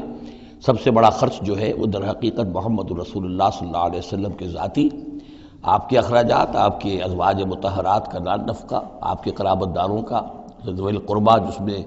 آپ کو بھی تو ظاہر بات ہے کہ کچھ نہ کچھ صلہ رحمی آپ فرماتے تھے، تو اس کے لیے، اور یہ کہ یتیموں اور مساکین کے لیے وابن السبیل۔ ان کنتم آمنتم باللہ، اگر تم ایمان رکھتے ہو اللہ پر، وما انزلنا علی عبدنا، اور اس شے پر جو ہم نے نازل کی اپنے بندے پر، یوم الفرقان، فیصلے کے دن، یعنی جو شے نازل کی وہ ہے غیبی امداد، نصرت غیبی، جو فرشتے آئے۔ ظاہر بات ہے کہ وہ ایک انسین جو ہے غیب کا معاملہ ہے، فرشتوں کو دیکھا تو کسی نے نہیں، تو جیسے وحی آتی تھی حضرت جبرائیل لے کر آتے تھے تو اس پر ایمان رکھتے ہو کہ یہ قرآن جو ہے اللہ کی طرف سے ہے، ایسے ہی تمہیں یقین ہونا چاہیے کہ اللہ تعالیٰ نے اپنا وہ وعدہ پورا فرمایا اور اللہ تعالیٰ نے فرشتے بھیجے۔ تو اگر تمہیں وہ یقین ہے تو پھر تم اس حکم کو پورے طور پر یوں سمجھیے کہ دلی طور پر اس کو قبول کرو، خوش دلی کے ساتھ پوری طریقے سے، کہ خمس جو ہے وہ تو اللہ اور اس کے رسول کا، بیت المال کا، بقیہ کے بارے میں حضور نے فرما دیا کہ 4/5 جو ہے یہ اب تقسیم ہو جائے گا مجاہدین کے درمیان۔ اس میں اس سے کوئی بحث نہیں ہے کہ کس نے کتنا جمع کیا، سارا مال ایک جگہ جمع ہوگا اور پھر اس کے حصے لگیں گے، چاہے کوئی پہرے پر تھا، جنگ کی نوبت ہی نہیں آئی، چاہے یہ کہ کوئی باقاعدہ جنگ میں کسی نے حصہ لیا، چاہے کسی نے مال غنیمت جمع کیا، چاہے نہیں کیا، جو بھی جنگ میں ہے ان کو برابر کا حصہ ملے گا۔ اس میں یہ ہے کہ جو سواریوں والے تھے انہیں دوہرا، اور جو پیدل تھے انہیں اکیرا، اس لیے کہ سواریاں اگر کسی کا اونٹ ہے، کسی کا گھوڑا ہے، 2 گھوڑے بھی تھے، تو ظاہر بات ہے کہ اس کے چارے وغیرہ کا بندوبست وہ خود اپنے پاس سے کرتا تھا، کوئی سپلائی لائنز تو آج کل کی جس طرح فوجوں کی ہوتی ہیں وہاں موجود نہیں تھی، لہذا جو مجاہد تھا کہ جو سوار تھا گھوڑے پر یا اونٹ پر، جس کا اپنا گھوڑا تھا، اپنا اونٹ تھا، اس کو دوہرا حصہ، اور جو عام پیادہ جو مجاہد تھا اس کو اکیرا۔ وَاعْلَمُوا أَنَّمَا غَنِمْتُم مِّن شَيْءٍ فَأَنَّ لِلَّهِ خُمُسَهُ وَلِلرَّسُولِ وَلِذِي الْقُرْبَى وَالْيَتَامَى وَالْمَسَاكِينِ وَابْنِ السَّبِيلِ إِن كُنتُمْ آمَنتُم بِاللَّهِ وَمَا أَنزَلْنَا عَلَىٰ عَبْدِنَا يَوْمَ الْفُرْقَانِ يَوْمَ الْتَقَى الْجَمْعَانِ، اس فرقان والے دن، فیصلے کے دن، جس دن کی 2 فوجیں بھڑ گئی تھیں۔ واللہ علی کل شیء قدیر، اور اللہ تعالیٰ ہر چیز پر قادر ہے۔ اذ انتم بالعدوۃ الدنیا وہم بالعدوۃ القصویٰ، اصل میں یہ جو وادی ہے جس میں بدر واقع ہوا ہے، یہ ایک گھاٹی سی ہے جو دونوں کناروں کے اوپر تو بہت تنگ ہے لیکن درمیان میں بہت کھل کر میدان بن جاتا ہے۔ اس کا ایک سرا جو ہے وہ شمال کی طرف نکل جاتا ہے اور وہ جا رہا ہے شام کی طرف، ایک سرا جنوب کی طرف ہے اور وہ جاتا ہے مکے کی طرف، ایک مشرق کی طرف آتا ہے کہ جو مدینے کی طرف آ رہا ہے، اور اکثر و بیشتر جو پہلے حاجی جاتے تھے وہ اسی راستے پر تھے، یہی راستہ تھا۔ اب تو جو نیا طریق الہجرہ بڑی اعلیٰ سڑک بن گئی ہے تو لوگوں کو ان مقامات سے گزرنے کا موقع نہیں ملتا، ورنہ بدر سے ہو کر ہی راستہ گزرتا تھا۔ تو ایسا ہوا ہے کہ اللہ تعالیٰ کی طرف سے ایسی اسکیم بن گئی، تدبیر ایسی ہو گئی کہ عین بر وقت پہنچے۔ وہ جو مدینے والا سرا تھا جو قریب تھا مدینے کے اس وادی کا، اس پر حضور پہنچے، اور عین اسی وقت جو دور والا سرا تھا، گھاٹی جہاں پہ ختم ہو رہی تھی جنوب کی طرف، وہاں وہ قریش بھی پہنچ گئے بر وقت۔ جب تم تھے ورلے کنارے پر اور وہ تھے پرلے کنارے پر، اذ انتم بالعدوۃ الدنیا، دنیا ادنا کا مؤنث ہے، قریب تر، وہم بالعدوۃ القصویٰ، اور وہ تھے پرلے کنارے پر، والرکب اسفل منکم، اور وہ جو قافلہ تھا وہ تم سے نیچے تھا، نیچے ہو کر گزر گیا تھا، یعنی اس کے بعد پہاڑوں کی ایک رینج تھی اور اس کے بعد پھر تہامہ کا میدان تھا۔ تو ابو سفیان نے یہ کیا تھا کہ قافلے کو لے کر اس بدر کی گھاٹی میں داخل ہی نہیں ہوئے، ادھر سے تو وہ پیغام بھی بھیج دیا تاکہ فوج ادھر سے آئے، تاکہ مسلمانوں کی توجہ بھی ہو تو فوج کی طرف ہو جائے، اور اسی میں وہ داؤ لگا کر اپنے قافلے کو بچا کر نکال کر لے جائیں، اور وہ تہامہ میں ساحل کے ساتھ ساتھ ہو کر نکل بھی گئے۔ وَلَوْ تَوَاعَدْتُمْ لَاخْتَلَفْتُمْ فِي الْمِيعَادِ، اور اگر تم لوگوں نے آپس میں معاہدہ کیا ہوتا کہ فلاں وقت پر ہمیں پہنچنا ہے، ہو سکتا ہے کہ تم ایک ساتھ نہ پہنچ سکتے، اختلاف ہو جاتا، جیسے اپوائنٹمنٹ ہوتی ہے فلاں وقت پہ میں بھی پہنچوں گا، آپ بھی پہنچ جائے تو کچھ نہ کچھ آگے پیچھے ہو جاتا ہے۔ تو اگر تم طے کر کے بھی آتے تو اتنا نہ ہوتا جتنا کہ ہم نے اپنی مشیت، اپنی تدبیر سے کر دیا کہ عین وقت پر تمہیں وہاں پہنچا دیا۔ اس کی وجہ کیا تھی؟ ہم چاہتے تھے کہ یہ ٹکراؤ ہو جائے اور یہ بات واضح ہو جائے کہ جان لیں اہل مکہ کہ اللہ تعالیٰ کی نصرت کس کے ساتھ ہے، اس کے عوام بھی سمجھ لیں۔ وَلَٰكِن لِيَقْضِيَ اللَّهُ أَمْرًا كَانَ مَفْعُولًا، لیکن یہ سب کچھ لیے ہوا تاکہ اللہ تعالیٰ طے کر دے، وہ شے فیصلہ کر دے کہ جو ہو کر رہنی ہے۔ کان مفعولا لیہلک من ہلک عن بینۃ، تاکہ اب جسے ہلاک ہونا ہے وہ ہلاک ہو بات کے واضح ہو جانے کے بعد۔ اب بھی عوام کی اگر آنکھیں نہیں کھلتی تو پھر گویا کہ وہ پھر مورد الزام خود ہے۔ اب ان کے سرداروں نے جو کچھ ان کی مت ماری تھی، اب آ کر اس موقع کے بعد ان کی آنکھیں کھل جانی چاہیے۔ اب بھی اگر کوئی ہلاک ہوتا ہے تو بات کے واضح ہونے کے بعد ہلاک ہو۔ لیہلک من ہلک عن بینۃ ویحیی من حی عن بینۃ، اور جسے جینا ہے، جس کی زندگی ہے روحانی زندگی، اور جو سیدھے راستے پر آنا چاہتا ہے وہ بھی اس بینہ کی بنا پر وہ سیدھے راستے پر آ جائے اور حیات معنوی حاصل کر لے۔ وَإِنَّ اللَّهَ لَسَمِيعٌ عَلِيمٌ، اور یقیناً اللہ سب کچھ سننے والا اور جاننے والا ہے۔ اِذْ يُرِيكَهُمُ اللَّهُ فِي مَنَامِكَ قَلِيلًا، جبکہ اللہ تعالیٰ آپ کو دکھا رہا تھا اے نبی ان کو آپ کی نیند میں کم۔ حضور نے خواب میں دیکھا کہ کوئی بڑی طاقت نہیں ہے، بڑی تھوڑی سی جمعیت ہے قریش کی جو آئی ہے، حالانکہ 1000 کا لشکر تھا۔ وَلَوْ أَرَاكَهُمْ كَثِيرًا، اور اگر آپ کو دکھایا ہوتا کہ وہ بڑی بڑی تعداد میں آ رہے ہیں، لَفَشِلْتُمْ، اور آپ نے وہ بات بتائی ہوتی صحابہ کرام کو، اپنے ساتھیوں کو، تو اے مسلمانوں پھر تم کمزوری دکھاتے، تمہیں ڈھیلے پڑ جاتے۔ وَلَا تَنَازَعْتُمْ فِي الْأَمْرِ، اور معاملے کے اندر پھر کوئی ایک اور تنازع کھڑا ہو جاتا کہ ہمیں یہاں جنگ کرنی بھی چاہیے کہ نہیں۔ ولیکن اللہ سلم، لیکن اللہ تعالیٰ نے سلامتی پیدا فرما دی۔ انہ علیم بذات الصدور، یقیناً وہ جو کچھ سینوں کے اندر ہے اس سے واقف ہے۔ اس کی توجیہ یہ کی ہے مفسرین نے کہ اگرچہ نبی کا خواب جھوٹا نہیں ہو سکتا، یہ نہیں تھا کہ حضور کو جو خواب دکھایا گیا وہ غلط تھا، اصل میں ان کی جو معنوی حقیقت تھی وہ دکھا دی گئی۔ ایک ہے کسی شے کے اندر جو کمیت ہے، کوانٹیٹیو ایلیمنٹ ہے اس کا، ایک ہے جو اس کی کیفیت ہے، جو اس کے اندر اصل حقیقت ہے۔ تو یہ بات جو ہے اچھی طرح سمجھ لینے کی ہے کہ مکے سے جو اصل نفری آئی تھی وہ تو ان عوام الناس کی تھی کہ جن کو بارے میں جن کو معلوم تھا کہ محمد ہمارے بہترین آدمی ہیں صلی اللہ علیہ وسلم، اور جو ان کے ساتھی ہیں وہ ہمارے گلے سرسبد ہیں، ہمارے خاندان کے قریش کے بہترین لوگ ہیں، اور پھر یہ کہ انہوں نے کوئی جرم نہیں کیا ہے، کوئی ظلم نہیں کیا ہے، وہ صرف ایک خدا واحد کا کے ماننے والے اور جو ہے وہ نیکیوں کا حکم دینے والے ہیں۔ تو جو ان کے ہاں جو بھی جس کو ہم کہتے ہیں سائلنٹ میجورٹی عوام الناس، ان کے دل اپنے لیڈروں کے ساتھ نہیں تھے۔ آ تو گئے تھے، وہ ظاہر ان کا جبر تھا، ان کا فیصلہ تھا، لیڈروں کا حکم تھا، آ گئے تھے، لیکن مارے باندھے کو آئے ہوئے تھے۔ ان کے دلوں کے اندر وہ بات نہیں تھی کہ جو کسی ایسے لشکر میں ہوتی ہے کہ جو سمجھتا ہے اپنے آپ کو برحق، ہم حق کے لیے لڑ رہے ہیں، تو اس کے اندر جو طاقت ہوتی ہے اس لڑنے والے کے اندر، وہ اس شخص میں نہیں ہوتی کہ جو مارے باندھے کو لے آیا گیا ہو اور خود اسے اپنے دل میں یہ یقین نہ ہو کہ میں حق کے لیے لڑ رہا ہوں۔ اس اعتبار سے معنوی طور پر جو ان کی کیفیت تھی اس کے اعتبار سے وہ واقعتاً کم تھے، تو حضور کو خواب میں اللہ تعالیٰ نے ان کی اصل حقیقت دکھائی۔ وَإِذْ يُرِيكُمُوهُمْ إِذْ الْتَقَيْتُمْ فِي أَعْيُنِكُمْ قَلِيلًا وَيُقَلِّلُكُمْ فِي أَعْيُنِهِمْ، مزید برآں اللہ نے یہ کیا کہ جب دونوں لشکر ٹکرائے ہیں تو ایسی کیفیت پیدا کر دی کہ مسلمانوں کو بھی وہ تھوڑے لگ رہے تھے کہ کوئی زیادہ لوگ نہیں ہیں، اور انہیں بھی مسلمان تھوڑے نظر آ رہے تھے۔ یعنی یہ کہ ہر صورت اللہ نے ایسی بنا دی تھی کہ جنگ ہو اور ڈٹ کر ہو، تاکہ یہ صورتحال جو ہے یوم الفرقان ہونا اس کا بالکل واضح ہو جائے۔ اگر کسی وجہ سے وہ کرنی کترا جاتا معاملہ اور جنگ نہ ہوتی، مقابلہ نہ ہوتا، تو جس طریقے سے کہ اللہ اس کو فیصلہ کن دن بنا دینا چاہتا تھا، یوم الفرقان فیصلے کا دن، وہ صورتحال پیدا نہ ہوتی۔ لِيَقْضِيَ اللَّهُ أَمْرًا كَانَ مَفْعُولًا، تاکہ اللہ پورا کر دے اس معاملے کو کہ جو ہونے والا ہی تھا۔ وَإِلَى اللَّهِ تُرْجَعُ الْأُمُورُ، اور تمام معاملات بالآخر تو اللہ ہی کی طرف لوٹا دیے جائیں گے۔ یا ایھا الذین آمنوا اذا لقیتم فئۃ فاثبتوا، اے اہل ایمان جب بھی اب تمہارا، اب چونکہ دور شروع ہو گیا ہے، اب تمہاری جد و جہد جو ہے وہ آخری مرحلے میں داخل ہو چکی ہے، مسلح تصادم کا آغاز ہو چکا ہے، اور یہ تو ابھی پہلی جنگ ہے، ابھی جنگیں اور آنی ہیں، اگلے ہی سال غزوہ احد ہو گیا۔ جب بھی تمہارا مقابلہ ہو کسی فوج سے فاثبتوا، پہلا حکم تو یہ ہے کہ پھر ثابت قدم رہو، قدم جمائے رکھو۔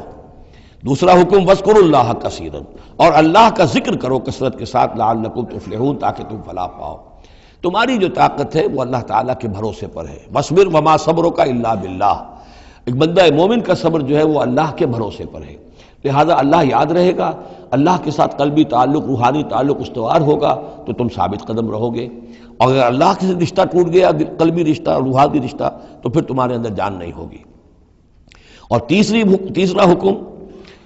بس لعلکم تفلحون، تاکہ تم مراد پاؤ۔ اور تیسرا حکم اطیعوا اللہ ورسولہ، اور دیکھو تیسرا حکم یہ ہے کہ جو ڈسپلن ہے اس کی پابندی کرو، حکم مانو اللہ کا اور اس کے رسول کا۔ اب ویسے تو یہاں اللہ کا حکم بھی کہا گیا ہے، لیکن ظاہر بات ہے کہ وہاں تو ہر وقت جو حکم آتا تھا وہ رسول کا حکم آتا تھا، اس لیے کہ قرآن بھی آ رہا ہے تو رسول کی زبان سے ادا ہو رہا ہے، اور رسول اپنی جانب سے اپنی اجتہاد کے تحت، اپنی رائے کے تحت، اپنی تدبیر کے تحت کوئی رائے دے رہے ہیں تو بھی حضور کی زبان مبارک سے ادا ہو رہا ہے۔ تو ویسے کہنے کو یہ اللہ اور اس کے رسول کی اطاعت کرو، لیکن عملاً وہ رسول اطاعت بن جاتی ہے۔ بمصطفیٰ برساں خیش را کہ دی ہمہ اوست، واطیعوا اللہ ورسولہ ولا تنازعوا، اور دیکھو آپس میں جھگڑو نہیں۔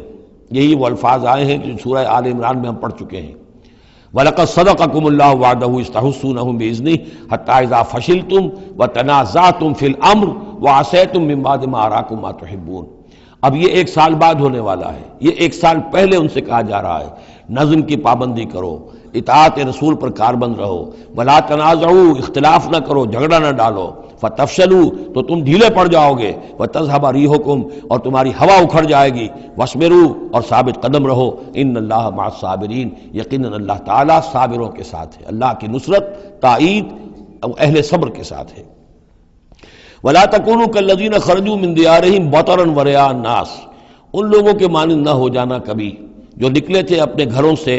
اتراتے ہوئے، اینٹتے ہوئے، اکڑتے ہوئے لوگوں کو دکھانے کے لیے۔ یہ وہ قریش کا لشکر جب چلا ہے تو ابو جہل نے جو بھی ساز و سامان کیا تھا اس کے لیے ڈھول ڈھمک کا بھی تھا، اور اس کے ساتھ جو ہے ہر طرح کا لاؤ لشکر، تو وہ تو جا رہے تھے بالکل اس خیال سے کہ فتح ہماری ہے ہی ہے اور ہم مسل کر رکھ دیں گے، جیسے مچھر کو مسل دیا جاتا ہے۔ یہ مسلمان ہیں کتنے، وہ جو ہے خوب اپنے شان و شوکت کا مظاہرہ کرتے ہوئے جا رہے تھے۔ وَيَصُدُّونَ عَن سَبِيلِ اللَّهِ، اور حقیقت کیا تھی کہ اللہ کے راستے سے روک رہے تھے۔ وَاللَّهُ بِمَا يَعْمَلُونَ مُحِيطٌ، اور جو کچھ وہ کر رہے تھے اللہ اس کا احاطہ کیے ہوئے تھا، اللہ کے قابو سے باہر جانے والی ان کی کوئی تدبیر نہیں تھی۔ وَإِذْ زَيَّنَ لَهُمُ الشَّيْطَانُ أَعْمَالَهُمْ، اور جب کہ شیطان نے ان کے لیے ان کے اعمال کو مزین کر دیا تھا۔ وَقَالَ لَا غَالِبَ لَكُمُ الْيَوْمَ، اور اس نے ان کے کان میں یہ پھونک ماری تھی، یہ وسوسہ ڈالا تھا، آج تم پر کوئی غالب نہیں آ سکتا۔ مکے سے نکلی ہو نفری اور 1000 کی، یہ تو گویا کہ بڑی انہونی سی بات تھی، عرب کے اندر اس طرح کے مواقع بہت کم آتے تھے، تو گویا کہ وہ نے پٹیاں پڑھاتا آ رہا تھا، پھونکے مارتا آ رہا تھا، آپ پر کوئی غالب نہیں آ سکتا۔ لا غالب لکم اليوم من الناس، کوئی انسانوں میں سے تم پر غالب نہیں آ سکتا۔ وانی جار لکم، اور میں بھی تمہارے ساتھ ہی ہوں۔ فلما تراءت الفئتان، اور جب دونوں لشکروں نے ایک دوسرے کو دیکھا، آمنے سامنے ہوئی، نکص علی عقبیہ، تو وہ شیطان اپنی ایڑیوں کے بل پیچھے مڑ گیا، بھاگا۔ وقال، اور اس نے کہا انی بریء منکم، میں تم سے لا تعلق ہوں، میرا تم سے کوئی تعلق نہیں۔ انی ارا ما لا ترون، میں وہ کچھ دیکھ رہا ہوں جو تم نہیں دیکھ رہے۔ فرشتوں کو دیکھنا جو ہے، چونکہ یہ بھی ناری مخلوق ہے، نور اور نار میں بڑا قرب ہے، نوری مخلوق ہے ملائکہ اور ناری مخلوق ہے جن، اور یہ جن ہے عزازیل، ابلیس، تو اس کو نظر آ گیا فرشتے آ رہے ہیں۔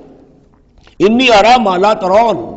میں وہ کچھ دیکھ رہا ہوں جو تم نہیں دیکھ سکتے۔ انی اخاف اللہ، مجھے اللہ کا خوف ہے۔ واللہ شدید العقاب، اور اللہ سزا دینے میں بہت سخت ہے۔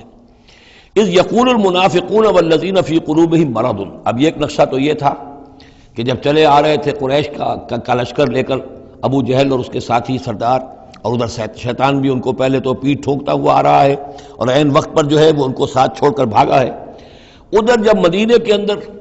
اب جہاں وہاں سے مسلمان چلے تھے، حضور چلے تھے، تو جو کوئی منافق پیچھے رہ گئے تھے وہ اب باتیں کر رہے تھے۔ اذ یقول المنافقون والذین فی قلوبہم مرض، جبکہ کہہ رہے تھے وہ منافق لوگ اور وہ لوگ کہ جن کے دلوں میں روگ تھا، غر ہؤلاء دینہم، ان مسلمانوں کو تو ان کے دین نے بالکل دھوکے میں ڈال دیا ہے، مت ماری گئی ہے، دماغ خراب ہو گیا ہے، قریش سے ٹکرانے چلے ہیں، ان کی عقل جواب دے گئی ہے۔ ہم تو پہلے بھی سمجھتے تھے کہ یہ سفہاء ہیں، بے وقوف ہیں، احمق ہیں، لیکن اب تو معلوم ہوتا ہے کہ سرے سے مت ماری گئی۔ غر ہؤلاء دینہم، ان کے دین نے ان کی مت مار دی۔ ومن یتوکل علی اللہ فإن اللہ عزیز حکیم، انہیں کیا پتا کہ جو کوئی توکل کرے اللہ پر تو اللہ تعالیٰ زبردست ہے، حکمت والا۔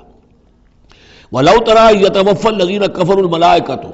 اور کاش تم دیکھ سکتے جب کہ قبض کرتے ہیں فرشتے ان کافروں کو، ان کی جانوں کو، یضربون وجوہہم، ان کے چہروں پر ضرب لگاتے ہوئے، وادبارہم، اور ان کی پیٹھوں پر، وذوقوا عذاب الحریق، اور کہتے اب چکھو جلنے کا عذاب۔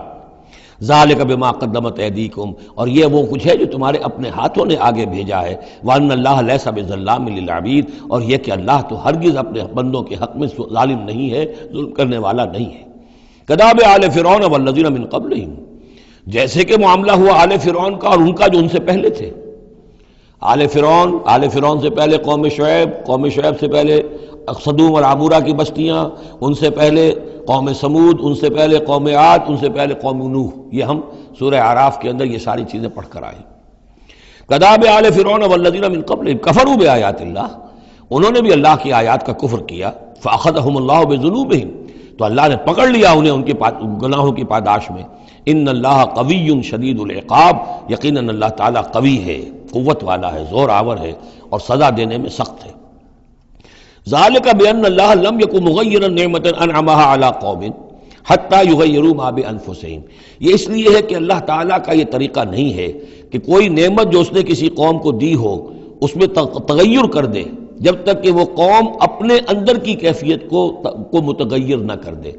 یعنی یہ ہر قوم جو اٹھی تھی اسی شکل میں اٹھی تھی کہ اللہ تعالیٰ نے ایک نبی بھیجا، جیسے کہ قوم ہود ختم ہوئی تو حضرت ہود اور ان کے ساتھیوں کے ذریعے سے ایک نئی قوم وجود میں آئی جو آگے چل کر سمود کہلائی۔ تو یہ لوگ کون تھے؟ یہ لوگ تھے جن کو اللہ نے نعمت دی تھی، انعام دیا تھا، احسان کیا تھا، ایمان انہیں ملا تھا، لیکن جب انہوں نے اپنی اس نعمتوں کو بدل دیا، کفر کی روش پر آ گئے، توحید کی پگڈنڈی چھوڑ کر، توحید کی شاہراہ کو چھوڑ کر شرک کی پگڈنڈیوں پہ مڑ گئے، تو پھر اللہ تعالیٰ کی نعمت بھی تبدیل ہو جاتی ہے، اللہ تعالیٰ نعمت سلب کر لیتا ہے، انعام کی جگہ پر اللہ کا عذاب آ جاتا ہے۔ ذالک بان اللہ لم یکن مغیرا نعمۃ انعمها علی قوم حتی یغیروا ما بانفسہم، یہی ہے جو مضمون آگے بھی آئے گا سورہ رعد میں بھی، اور اس کو پھر یہ کہ اردو میں بھی ایک شعر میں لوگوں نے پیش کیا ہے کہ خدا نے آج تک اس قوم کی حالت نہیں بدلی، نہ ہو جس کو خیال آپ اپنی حالت کے بدلنے کا۔ قوموں کے اپنے اندر کے حالات بدلتے ہیں تو پھر تقدیر بدلتی ہے، صرف خواہش سے، وشفل تھنکنگ سے، امانی سے کوئی بات نہیں ہوا کرتی۔ اور قوم ظاہر بات ہے کہ افراد پر مشتمل ہوتی ہے، پہلے کچھ افراد بدلیں گے، ان کے اندر قلب ماہیت ہوگی، ان کا باطن بدلے گا، ان کی سوچ، ان کے نظریات، ان کے خیالات، ان کے مقاصد، ان کی دلچسپیاں، ان کی امنگیں تبدیل ہو جائیں گی۔ یہ اندر کے بدلے ہوئے لوگ جو ہیں جب کثیر تعداد میں ہوں گے تو پھر یہ مل جل کر زور لگائیں گے، طاقت لگائیں گے، معاشرے کو بدل دیں گے، اور پھر یہ اس طریقے سے کہ انقلاب آئے گا۔ چون بجاں در رفت جہاں دیگر شود، جہاں چو دیگر شد جہاں دیگر شود، جب یہ قرآن کسی کے اندر اتر جاتا ہے اس کے اندر ایک تبدیلی آ جاتی ہے، بالکل بدل جاتا ہے انسان اندرونی طور پر، اور یہ اندرونی تبدیلی ہے جو عالمی انقلاب تک ممتد ہو سکتی ہے۔ واللہ سبحان اللہ سمیع علیم، اللہ سب کچھ سننے والا جاننے والا ہے۔ کداب آل فرعون، جیسے کہ دستور تھا یا ہوا معاملہ آل فرعون کا، والذین من قبلہم، اور جو ان سے پہلے تھے،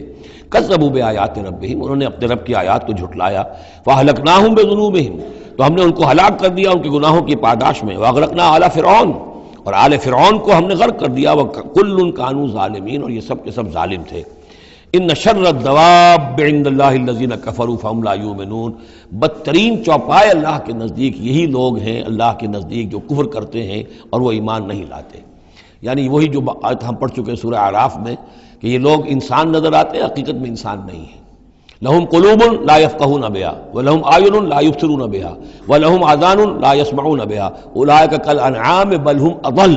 وہ چوپایوں کے مانند ہیں بلکہ ان سے بھی گئے گزرے۔ اس لیے شر الدواب کہا گیا، تمام جانداروں میں اور جمان چوپایوں میں، جانوروں میں سب سے برے لوگ جو ہیں وہ یہ انسان نما حیوان ہیں کہ جن کے اندر عقل نہیں، جن کے اندر شعور نہیں، جو ایمان سے خالی ہیں اور کفر پر اور صرف دنیا کی لذتوں پر ریجھ گئے ہیں۔ الذین عاہدت منہم ثم ینقضون عہدہم فی کل مرۃ وہم لا یتقون، وہ لوگ کہ جن سے آپ نے اے نبی معاہدہ کیا تھا پھر وہ ہر مرتبہ اپنا عہد توڑتے ہیں اور اس کا کوئی ڈر نہیں رکھتے۔ اب یہ اشارہ ہو رہا ہے یہود کی طرف، کیونکہ حضور جب مدینے میں تشریف لائے تو میں نے آپ کو شروع میں بتا دیا تھا کہ آپ نے بہت بڑا یہ سمجھیے کہ اس کو Montgomery what, professor Montgomery what نے جس قدر تعریف کی ہے اس کی، اور سارے جتنے بھی الفاظ ہو سکتے تھے انگریزی زبان میں، اسٹیٹسمین شپ کہ حضور کا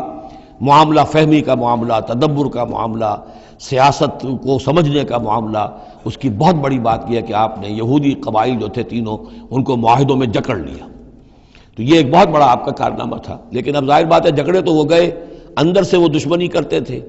ساز باز کرتے تھے. اوپر معاہدہ ہے، اندر سے ساز باز چل رہی ہے، پیغامات بھیجے جا رہے ہیں قریش کو کہ کیا کر رہے ہیں آپ لوگ، کیوں دیر کر رہے ہیں، کیوں نہیں حملہ کرتے، ہم اندر سے آپ کی مدد کریں گے. تو یہ خدمت ابھی چل رہی تھی. تو فرمایا الذین عاہدت منہم ثم ینقضون عہدہم،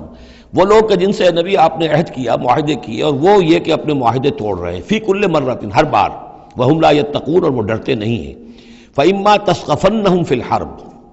تو اگر آپ پا جائیں انہیں جنگ میں، فشرد بہم من خلفہم،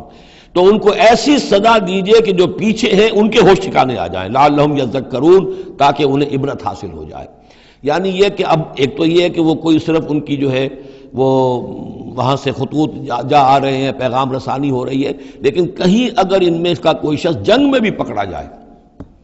واقعتاً وہ جنگ میں شریک ہو جائے، قریش کی طرف سے آ جائے اور پکڑا جائے، تو پھر اس کو وہ سزا دیجئے کہ جو ایک کی سزا جو ہے وہ سینکڑوں کے ہوش ٹھکانے کر دے. یہ ہے مطلب. وَإِمَّا تَسْخَفَنَّهُمْ فِي الْحَرْبِ فَشَرِّدْ بِهِمْ، ایسی سزا ان کو دیجئے من خلفہم، کے جو ان سے پیچھے ہیں ان کے بھی ہوش ٹھکانے ہو جائیں، لعلہم یذکرون، شاید کہ پھر وہ نصیحت پکڑ لیں. وَإِمَّا تَخَافَنَّ مِنْ قَوْمٍ خِيَانَةً، اور اگر آپ کسی کو قومی سطح پر اندیشہ ہو جائے آپ کو کسی سے کہ وہ خیانت پر اتر آئی ہے، یعنی ایک ہے انڈیویجول ایکٹس، بنو قریظہ کا کوئی شخص ہے جو کام کر رہا ہے، بنو قریظہ کا سردار کہے گا صاحب مجھے کیا معلوم، یہ ایک شخص کا انڈیویجول معاملہ ہے، اس نے کوئی خط لکھ دیا ہوگا قریش کو یا کوئی سلسلہ جرمانی کیا ہوگا، لیکن یہ ہمارا اجتماعی معاملہ نہیں ہے، ہم معاہدے کے پابند ہیں. بنو قینقاع کا کوئی شخص ہے، اس نے کر دیا، تو اس کے لیے تو پہلا حکم آ گیا، وہ کہیں اگر مل جائے، جنگ میں مل جائے، کیونکہ ویسے تو اسے ہاتھ نہیں لگا سکتے، معاہدہ ہے ان کے ساتھ، تو معاہدہ ہے، اس کو کیا سزا دیں گے. لیکن یہ کہ جنگ میں کہیں آ جائے، اتنی جرأت کر جائے، تو پھر اس کو وہ سخت سزا دیجیے گا کہ جو پیچھے بیٹھے ہوئے ہیں، جو دورے ہلا رہے ہیں، تارے ہلا رہے ہیں، ان کو بھی ہوش ٹھکانے آ جائے. لیکن یہ کہ اگر آپ کو اندیشہ ہو جائے کہ کوئی قبیلہ جو ہے وہ خلاف ورزی کرنے پر اتر آیا ہے، خیانت کرنے پر اتر آیا ہے، وَإِمَّا تَخَافَنَّ مِنْ قَوْمٍ خِيَانَةً، کسی کی طرف سے خیانت کا آپ کو اندیشہ ہی ہو جائے، فَانبِذْ إِلَيْهِمْ عَلَىٰ سَوَاءٍ، تو پھر پھینک دیجئے ان کی طرف کھلم کھلا، یعنی پھر معاہدے کو ایبروگیٹ کیجئے، کہہ دیجئے کہ آج سے ہمارا کوئی معاہدہ نہیں. یہ نہیں ہے کہ معاہدہ بھی قائم رہے اور آپ ان کے خلاف اقدام بھی کر دیں، یہ صحیح نہیں.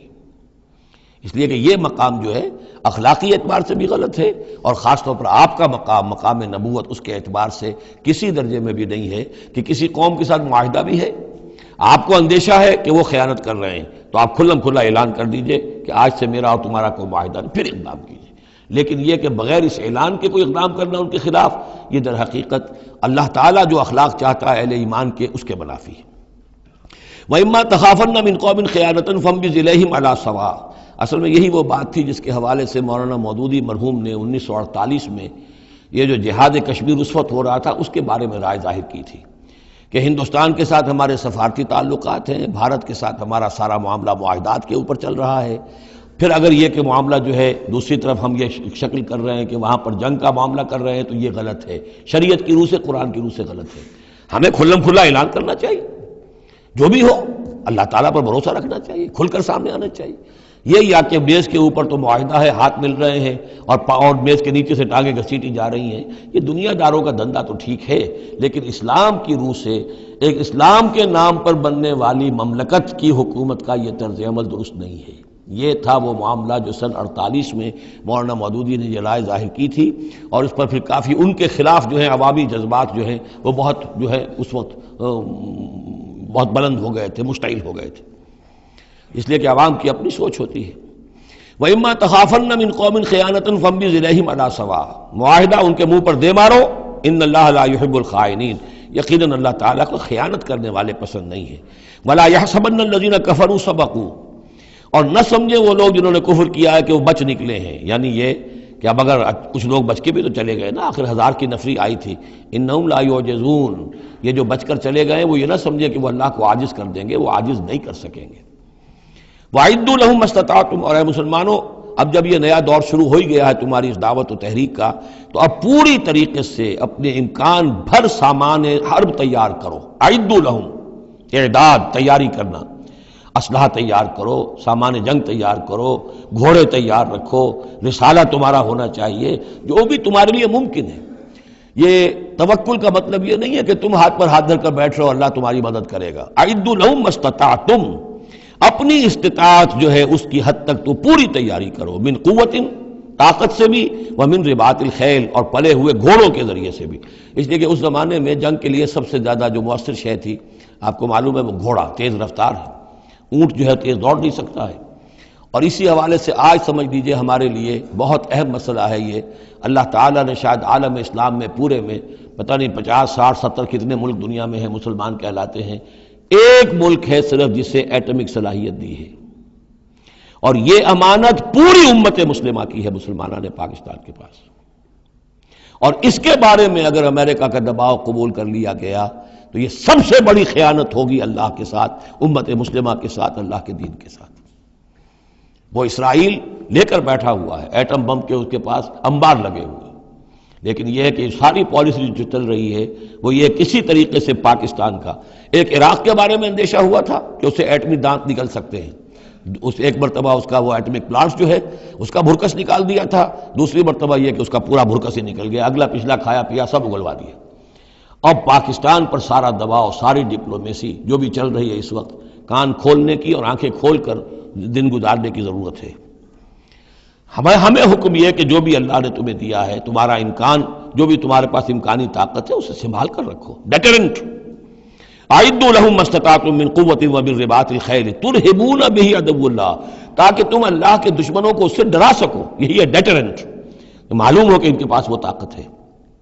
وعدوکم، اور اپنے دشمنوں کو بھی ڈرا سکو. وآخرین من دونہم، ایک تو ہے اللہ کے دشمن اور تمہارے دشمن ایک اور بھی ہیں جو ان کے سوا ہیں، ان کے پرے ہیں، انہیں تم نہیں جانتے. لا تعلمونہم اللہ یعلمہم، اللہ انہیں جانتا ہے، یعنی وہ مارے آستین منافقین ہیں، یہ تمہاری اپنی آستینوں کے اندر بیٹھے ہوئے ہیں، تمہیں پتہ بھی نہیں ہے کہ وہ لوگ بھی در حقیقت ففتھ کالمسٹ عنصر ہے کہ جو در حقیقت تمہاری تباہی چاہتا ہے، بربادی چاہتا ہے. وما تنفقوا من شیء، اب ظاہر بات ہے کہ اگر ساز و سامان فراہم کرنا ہے، اسلحہ فراہم کرنا ہے، اور ساز و سامان کے لیے جو ہے گھوڑے تیار کرنے ہیں تو انفاق کرنا پڑے گا. انفقوا مما رزقناکم وما تنفقوا من شیء فی سبیل اللہ یوفی الیکم، اور دیکھو جو کچھ بھی تم خرچ کرو گے اللہ کی راہ میں وہ پورا پورا تمہیں مل جائے گا، پورا پورا دیا جائے گا. وانتم لا تظلمون، اور تم پر کوئی زیادتی نہیں ہوگی، تمہاری کوئی حق تلفی نہیں ہوگی. تم دو تو صحیح. اب وہ پورے 2 رکوع ذہن میں لے آئیے جو سورہ بقرہ میں ہم نے پڑھے تھے کہ اگر کوئی شخص اللہ کی راہ میں مال خرچ کرتا ہے، فی سبیل اللہ خرچ کرتا ہے، تو جیسے ایک دانہ جو ہے وہ زمین کے اندر ڈال دیتے ہو، اس سے جو ایک پودا نکلتا ہے اس میں سٹے ہوتے ہیں، 7 سٹے ہیں، اور ہر سٹے کے اندر 100 دانے ہیں، تو وہ ایک دانہ 700 دانے پیدا کر رہا ہے. اور اللہ تعالیٰ جس کو چاہے گا 700 گنا سے بھی زیادہ اجر و ثواب دے گا. کہاں صد کر رکھ رہے ہو اپنے پیسے، خرچ کر دو اسے. اس لیے کہ اب اس دعوت کا اور اس تحریک کا اور محمد رسول اللہ کی جو جد و جہد ہے اس کا وہ مرحلہ آ گیا ہے کہ اب ساز و سامان اور کیل کانٹے سے لیس ہونا ضروری ہے. وَأَعِدُّوا لَهُم مَّا اسْتَطَعْتُم مِّن قُوَّةٍ وَمِن رِّبَاطِ الْخَيْلِ تُرْهِبُونَ بِهِ عَدُوَّ اللَّهِ وَعَدُوَّكُمْ وَآخَرِينَ مِن دُونِهِمْ لَا تَعْلَمُونَهُمْ اللَّهُ يَعْلَمُهُمْ وَمَا تُنفِقُوا مِن شَيْءٍ فِي سَبِيلِ اللَّهِ يُوَفَّى إِلَيْكُمْ وَأَنتُمْ لَا تُظْلَمُونَ وَإِن جَنَحُوا لِلسَّلْمِ فَانجَحْ لَهَا. اور اے نبی اگر وہ اپنے بازو اپنے کندھے نیچے گرا دے امن کے لیے، صلح کے لیے، اگر قریش آمادہ ہو جاتے ہیں تو آپ بھی جھک جائیے، کوئی بات نہیں، صلح کر لیجیے. وَتَوَكَّلْ عَلَى اللَّهِ، اللہ پر توکل کیجیے. یعنی یہ کہ اگر وہ صلح کرنے کے اوپر آمادہ ہے صلح کر لیجیے، اور ڈریے نہیں کہ ہو سکتا ہے وہ چال چل رہے ہوں، نہیں، صلح کا جواب صلح سے دیجیے، لیکن یہ کہ اللہ پر توکل کیجیے. وَهُوَ السَّمِيعُ الْعَلِيمُ، وہ سب کچھ إِنَّهُ هُوَ السَّمِيعُ الْعَلِيمُ، یقیناً وہ سب کچھ سننے والا اور جاننے والا ہے. وَإِن يُرِيدُوا أَن يَخْدَعُوكَ، اور اگر وہ چاہتے ہو کہ آپ کو دھوکہ دے دیں، فَإِنَّ حَسْبَكَ اللَّهُ، تب بھی آپ نہ گھبرائیں، آپ کے لیے اللہ کافی ہے، اللہ کی طرف سے ضمانت ہے. هُوَ الَّذِي أَيَّدَكَ بِنَصْرِهِ وَبِالْمُؤْمِنِينَ، وہی تو ہے اللہ جس نے اے نبی آپ کی مدد کی ہے اپنی نصرت سے اور اہل ایمان کے ذریعے. یہ ذرا نوٹ کیجئے، اللہ نے محمد کی مدد کی ہے اہل ایمان کے ذریعے. یعنی اللہ تعالیٰ کا یہ فضل ہوا محمد رسول اللہ صلی اللہ علیہ وسلم پر کہ ایسے صحابہ عطا فرمائے جو مخلص تھے، کہ جہاں آپ کا پسینہ گرا وہاں انہوں نے اپنی خون کی ندیاں بہا دی. حضرت موسیٰ کو ایسے ساتھی میسر نہیں آئے. کیا حال تھا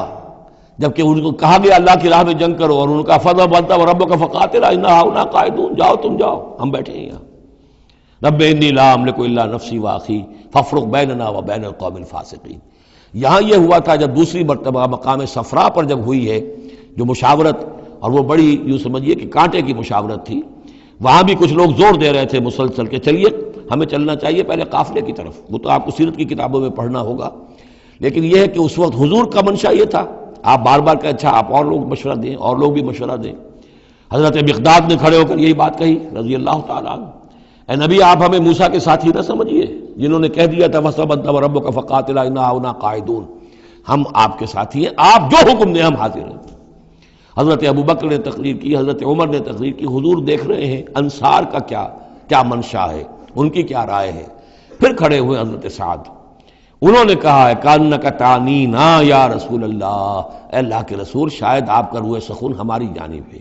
شاید اس وجہ سے کہ ہمارا جو معاہدہ ہوا تھا بیعت عقبہ ثانیہ میں وہ یہ تھا کہ اگر مدینے پر حملہ ہوگا تو ہم آپ کی حفاظت کریں گے، شاید یہ گمان ہے آپ کا۔ فَإِنَّا آمَنَّا بِكَ وَصَدَّقْنَاكَ، ہم آپ پر ایمان لا چکے، ہم نے آپ کی تصدیق کی، ہم نے آپ کو اللہ کا رسول مانا، اب ہمارے پاس کوئی آپشن نہیں ہے۔ خدا کی قسم اگر آپ اپنا گھوڑا سمندر میں ڈال دیں گے ہم بھی آپ کے پیچھے اپنی سواریاں سمندر میں ڈال دیں گے، اور خدا کی قسم اگر آپ ہمیں کہیں گے ہم اپنی اونٹنیوں کو دبلا کر دیں گے برق الغماد تک جا پہنچیں گے، یعنی یمن کا شہر ہے برق الغماد، وہاں تک پہنچ جائیں گے چاہے ہماری اونٹنیاں لاغر ہو جائیں۔ اس کے بعد حضور کا چہرہ کھل اٹھا کہ انصار کی طرف سے بھی ان کے ایک رئیس نے یہ بات کہی ہے، پھر آپ نے کہا چلو اب بدر کی طرف۔ تو یہ اللہ تعالیٰ نے گویا کہ حضور کی مدد کی ہے اہل ایمان سے۔ هو الذی ایدک بنصرہ، ایک تو اللہ کی مدد آئی آسمان سے، فرشتے آئے، اور ایک وبالمؤمنین، اور اہل ایمان کے ذریعے سے آپ کی مدد کی ہے۔ من انصاری الی اللہ، کون ہے میرا مددگار اللہ کی راہ میں۔ وَأَلَّفَ بَيْنَ قُلُوبِهِمْ، اور ان اہل ایمان کے دلوں میں اللہ نے محبت پیدا کر دی۔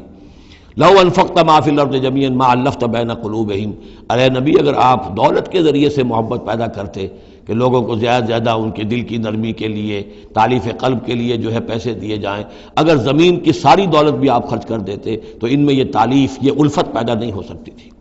وَلَٰكِنَّ اللَّهَ أَلَّفَ بَيْنَهُمْ، یہ تو اللہ تعالیٰ ہی نے ان کے مابین یہ الفت پیدا کر دی ہے۔ یہ ہم سورہ آل عمران میں بھی پڑھ چکے ہیں کہ تمہارا معاملہ جو ہے اذ کنتم اعداء فالف بین قلوبکم فاصبحتم بنعمتہ اخوانا، آیت نمبر 103 ہے سورہ آل عمران کی۔ وکنتم علی شفا حفرۃ من النار فانقذکم منها کذالک یبین اللہ لکم آیاتہ لعلکم تہتدون، تم تو تباہی کے آگ کے گڑھے کے کنارے تک پہنچ چکے تھے۔ ولیکن اللہ الف بینہم انہ عزیز حکیم، یقیناً وہ زبردست ہے حکمت والا۔ یا ایھا النبی حسبک اللہ ومن اتبعک من المؤمنین، اے نبی آپ کے لیے اللہ کافی ہے اور وہ کہ جو پیروی کر رہے ہیں آپ کی اہل ایمان میں سے۔ ایک ترجمہ تو اس کا یہ ہوگا، یعنی جو اگر اوپر والی آیت کے ساتھ اس کو جوڑے، ایک یہ بھی ہو سکتا ہے اے نبی اللہ کافی ہے آپ کے لیے بھی، اور جو آپ کی پیروی کرنے والے ہیں مسلمان ان کے لیے بھی،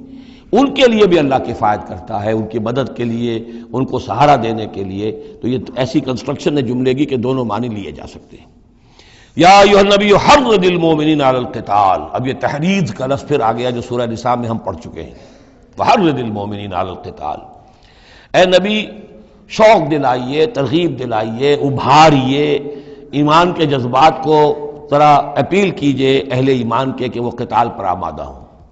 یہ میں آپ کو بتا چکا ہوں کہ اعلان عام اس طریقے کا کہ فرض ہے جنگ میں نکلنا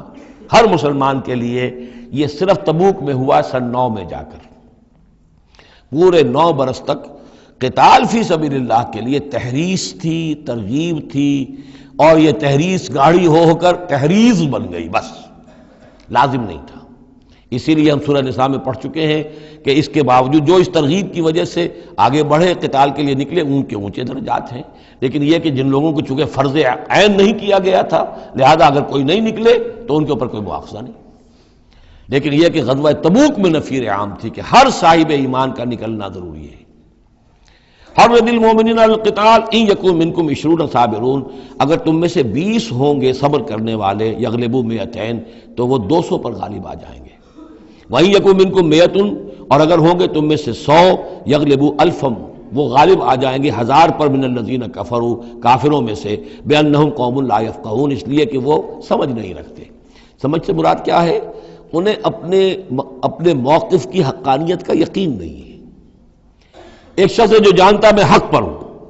میں حق کے لیے لڑ رہا ہوں، ایک شخص ہے ڈل مل ہے، ایسے ہی لڑ رہا ہے، مارے باندھے کو لڑ رہا ہے، کسی کے کہے سے آ گیا، مرسینری ہے، تنخواہ یافتہ ہے اس لیے آ گیا. اب اس میں اور اس میں زمین و آسمان کا فرق ہوگا. تو ان لوگوں کو چونکہ وہ شے حاصل نہیں ہے، لہذا ان کی حالت کیا ہے کہ اگر آپ 10 ہوں گے 100 پر غالب آ جائیں گے. لیکن اس کے بعد جو اگلی آیت آ رہی ہے وہ گویا کہ اس کی کچھ عرصے کے بعد یقیناً نازل ہوگی، جو ہوگی جو یہاں شامل کر دی گئی. الآن خفف اللہ عنکم، اب اللہ نے تم پر سے تخفیف کر دی ہے. وعلم ان فیکم ضعفا، اور اللہ کے علم میں ہے یہ بات کہ تمہارے اندر کچھ کمزوری آ گئی ہے. لیکن یہ کمزوری کیسے آئی ہے اس کو سمجھ لینا چاہیے. سابقون الاولون مہاجرین اور انصار کے اندر کوئی کمزوری نہیں آئی معاذ اللہ. ابو بکر اور عمر میں یا سعد بن معاذ میں رضی اللہ تعالیٰ عنہ مجمعین، ان میں کوئی کمزوری نہیں آئی. لیکن جو نئے نئے مسلمان آ رہے تھے، جن کی ابھی تربیت نہیں ہوئی تھی، اوسط گر رہا ہے. ظاہر بات ہے جو نئے لوگوں کی تعداد بڑھ رہی ہے، جن کی تربیت اتنی نہیں ہوئی ہے، جن کے اندر ایمان ابھی اتنا گہرا نہیں اترا ہے، اتنا راسخ نہیں ہوا ہے،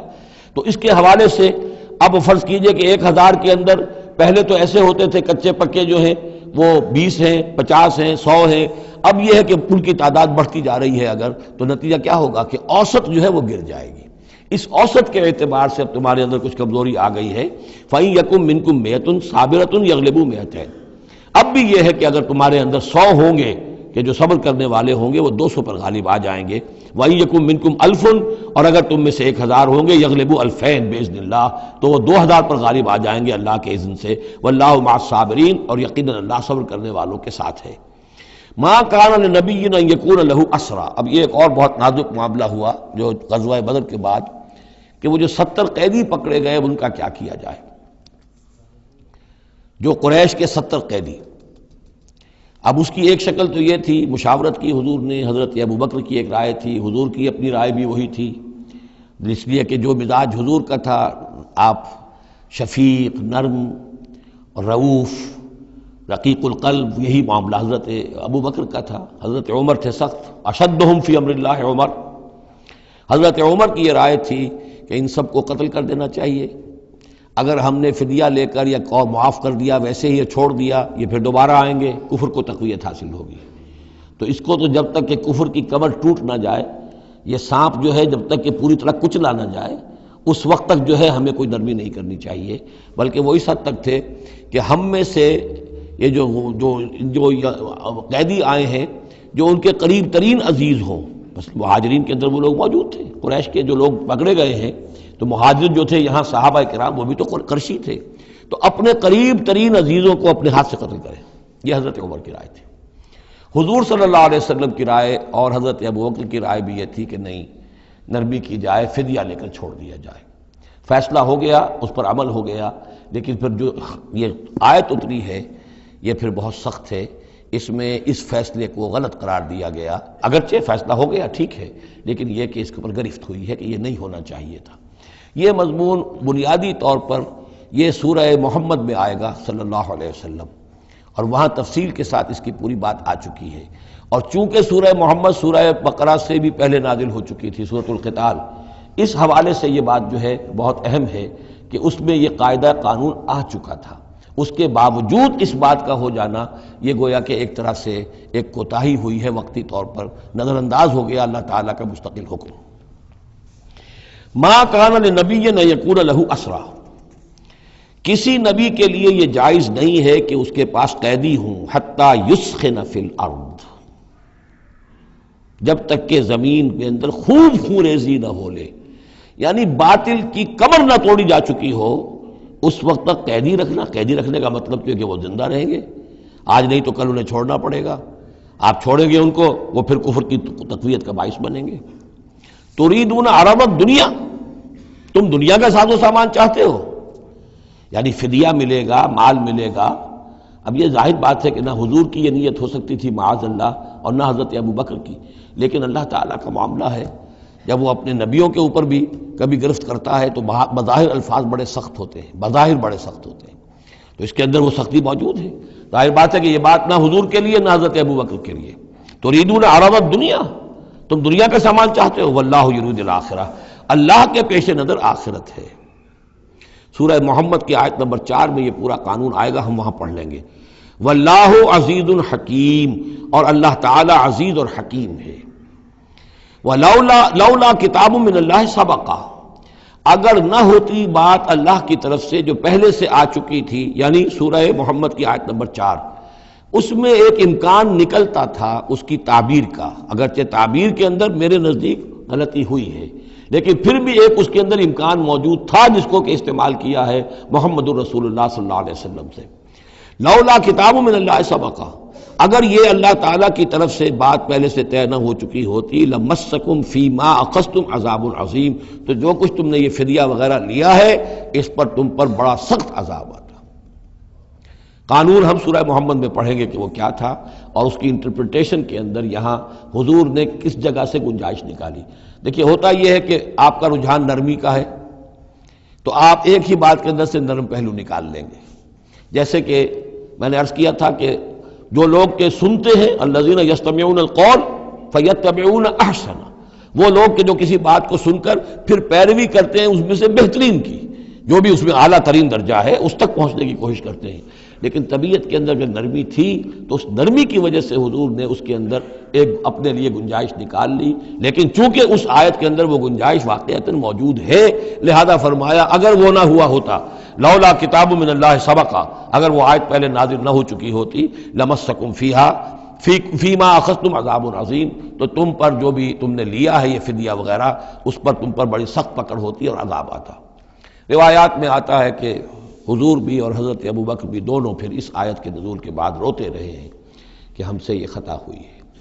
بہرحال خطا اجتہادی ہے، کوئی غلط اس طرح کی نہیں ہے کہ کسی صریح حکم کی خلاف ورزی کی گئی ہو، وہ یہ ہے کہ جو بھی اس میں رعایت رکھی گئی تھی اس کو آپ نے اپنے اجتہاد سے اس کے اندر سے جو بھی نرمی کا پہلو تھا وہ نکال دیا۔ فَكُلُوا مِمَّا غَنِمْتُمْ حَلَالًا طَيِّبًا، تو اب کھاؤ جو تمہیں ملا ہے غنیمت۔ غنیمت میں وہ بھی ہے جو عین جنگ کے موقع پر مال غنیمت ملا، اور جو فدیہ اب مل رہا ہے وہ بھی غنیمت ہے۔ حلالًا طیبہ، کھاؤ، اس میں کوئی اب تمہیں ہچکچاہٹ نہ ہو، حلال اور طیب ستھرا۔ واتقوا اللہ، اللہ کا تقوی اختیار کرو، ان اللہ غفور الرحیم، یقیناً اللہ تعالیٰ بخشنے والا رحم فرمانے والا ہے۔ یا ایھا النبی قل لمن فی ایدیکم من الاسریٰ، اے نبی کہہ دیجئے ان لوگوں سے جو آپ کے قبضے میں ہیں قیدی۔ اب قیدیوں میں جان لیجئے حضرت عباس ابن عبد المطلب بھی تھے رضی اللہ عنہ، جو حضور کے چچا تھے۔ گمان غالب یہ ہے کہ وہ ایمان تو لا چکے تھے، اپنے ایمان کا اعلان نہیں کیا تھا، لہذا جنگ میں کفار کے ساتھ ہو کر آئے تھے، وہ بھی گرفتار تھے۔ اور بھی کچھ لوگ تھے کہ جن کے بارے میں حضور جانتے تھے کہ یہ لوگ جو ہے اپنی دلی خواہش سے نہیں آئے ہیں، بلکہ یہ کہ اپنے سرداروں کے دباؤ کی وجہ سے آئے ہیں، لیکن قانون تو قانون ہے۔ تو اس طریقے کا معاملہ جب ہوا ہے، اور پھر حضور کے اپنے اقدامات، وہ قیدی ہیں ابو العاص، ان کی بڑی صاحبزادی زینب رضی اللہ تعالی عنہ نے پھر ان کے لیے اپنا وہ ہار بھیجا ہے جو حضرت خدیجہ نے انہیں شادی کے موقع پر دیا تھا۔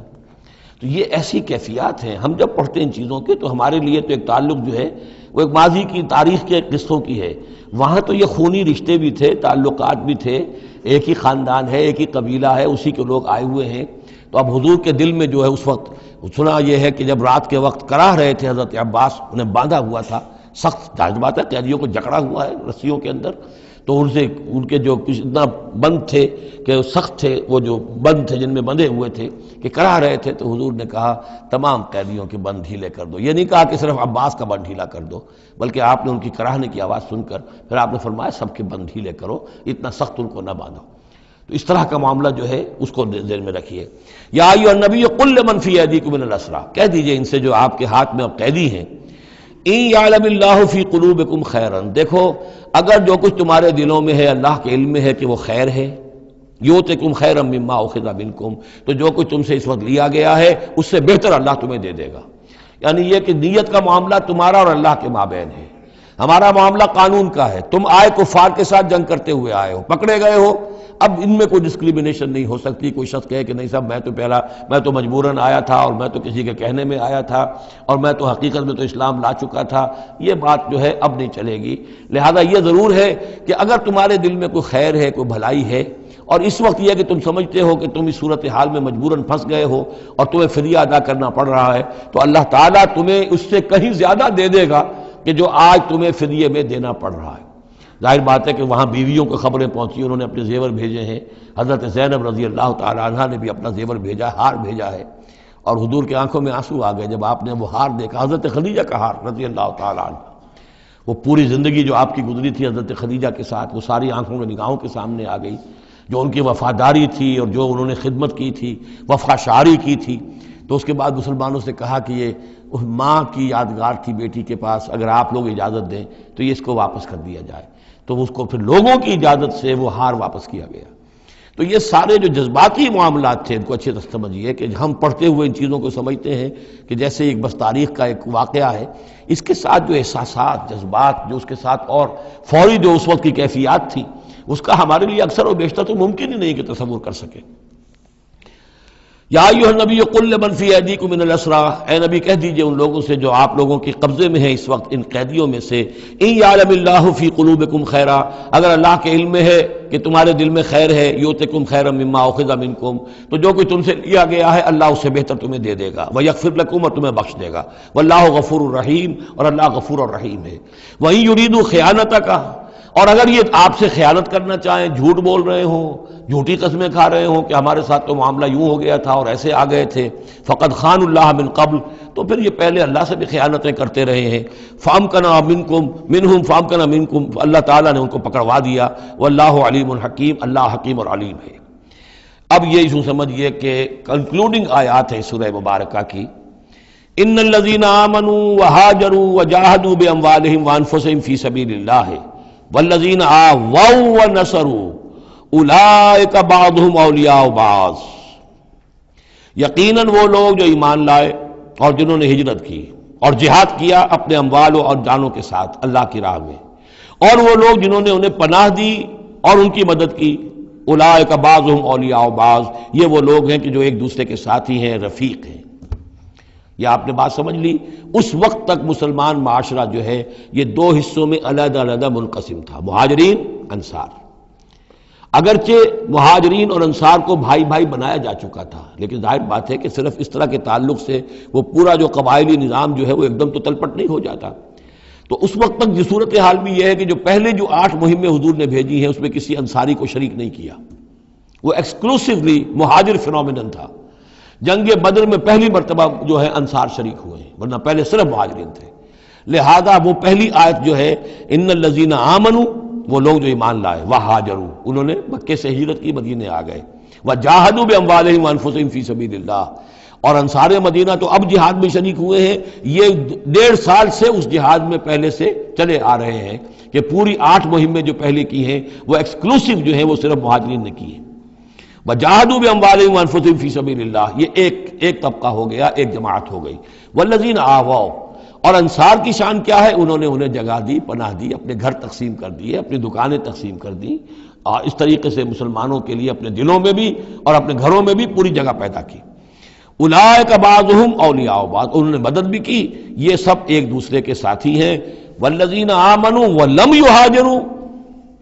اور وہ لوگ کہ جو ایمان لائے لیکن ہجرت نہیں کی، ما لکم من ولایتہم من شیء، تمہارا ان کے ساتھ اب کوئی تعلق نہیں۔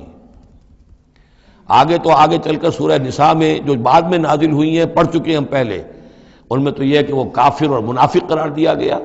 ان کے ساتھ وہی سلوک کرو جو کافروں کے ساتھ ہے، انہیں پکڑو اور قتل کرو،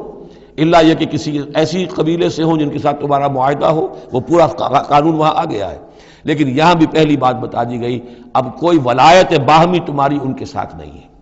یعنی فرض کیجئے کوئی شخص کہتا ہے میں تو ایمان لا چکا تھا، مجبوراً آئے تھے لیکن ہجرت کیوں نہیں کی؟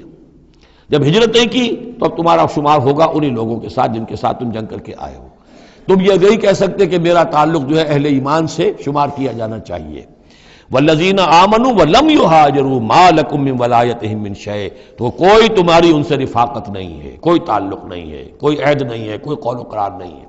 یہ آیت بھی معلوم ہوتا ہے کہ انہی جو اسیر تھے غزوہ بدر کے، انہی کی طرف اصل میں روح سخن ہے۔ حتیٰ یہاجروا، جب تک کہ وہ ہجرت نہ کریں، ہاں واپس جائیں، فدیہ دے کر جائیں، پھر ہجرت کر کے آ جائیں تو ٹھیک ہے، پھر وہ مسلمانوں میں سے ہوں گے، تمہارے بھائی ہوں گے، تمہارے حمایتی ہوں گے اور تم ان کی حمایت کرو گے۔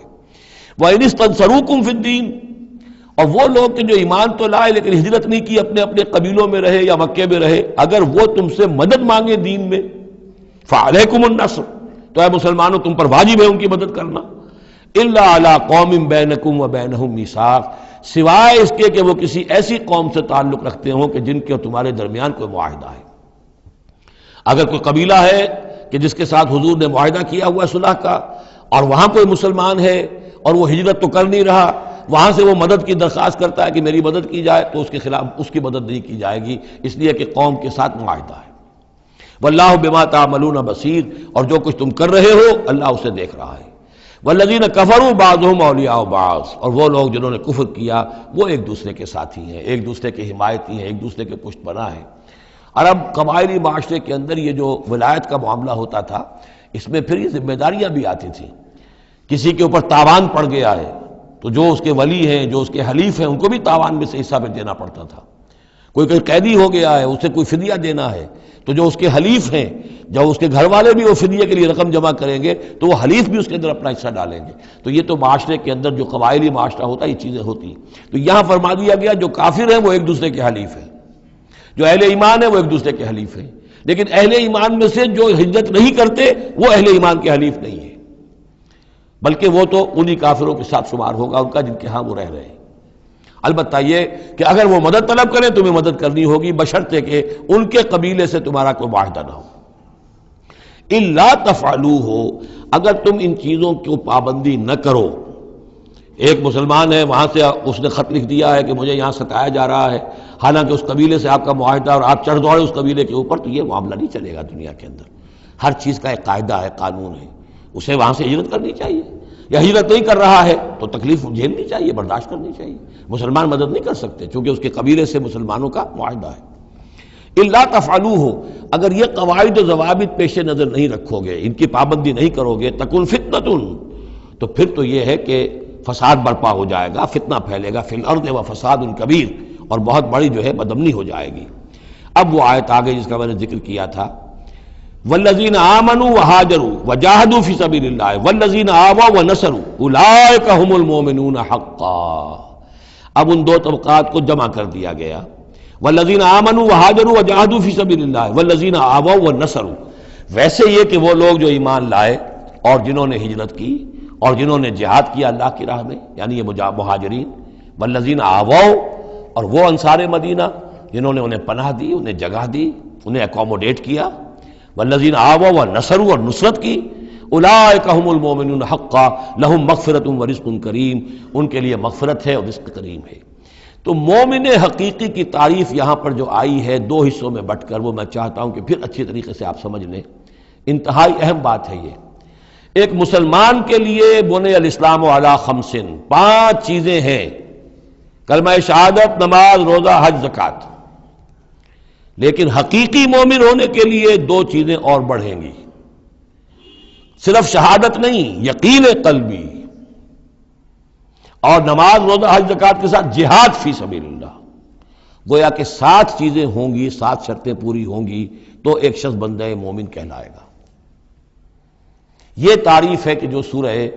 الحجرات کی آیت نمبر 14-15 میں آئی، وہاں پہلے فرمایا قالت الاعراب آمنا قل لم تؤمنوا ولکن قولوا اسلمنا ولما يدخل الايمان في قلوبكم۔ یہ بدو کہہ رہے ہیں ہم ایمان لے آئے، اے نبی ان سے کہہ دیجئے تم ایمان نہیں لائے ہو، بلکہ یوں کہو کہ ہم مسلمان ہو گئے، ہم نے اطاعت قبول کر لی ہے، ابھی تک ایمان تمہارے دلوں میں داخل نہیں ہوا۔ اب اگلی آیت میں پھر اسی سیاق کے اندر اگلی آیت میں مومن کون ہے؟ انما المؤمنون الذین آمنوا باللہ ورسولہ ثم لم یرتابوا۔ مومن تو وہ ہیں جو ایمان لائیں اللہ پر، اس کے رسول پر، پھر شک نہ باقی رہے، یقین بن جائے۔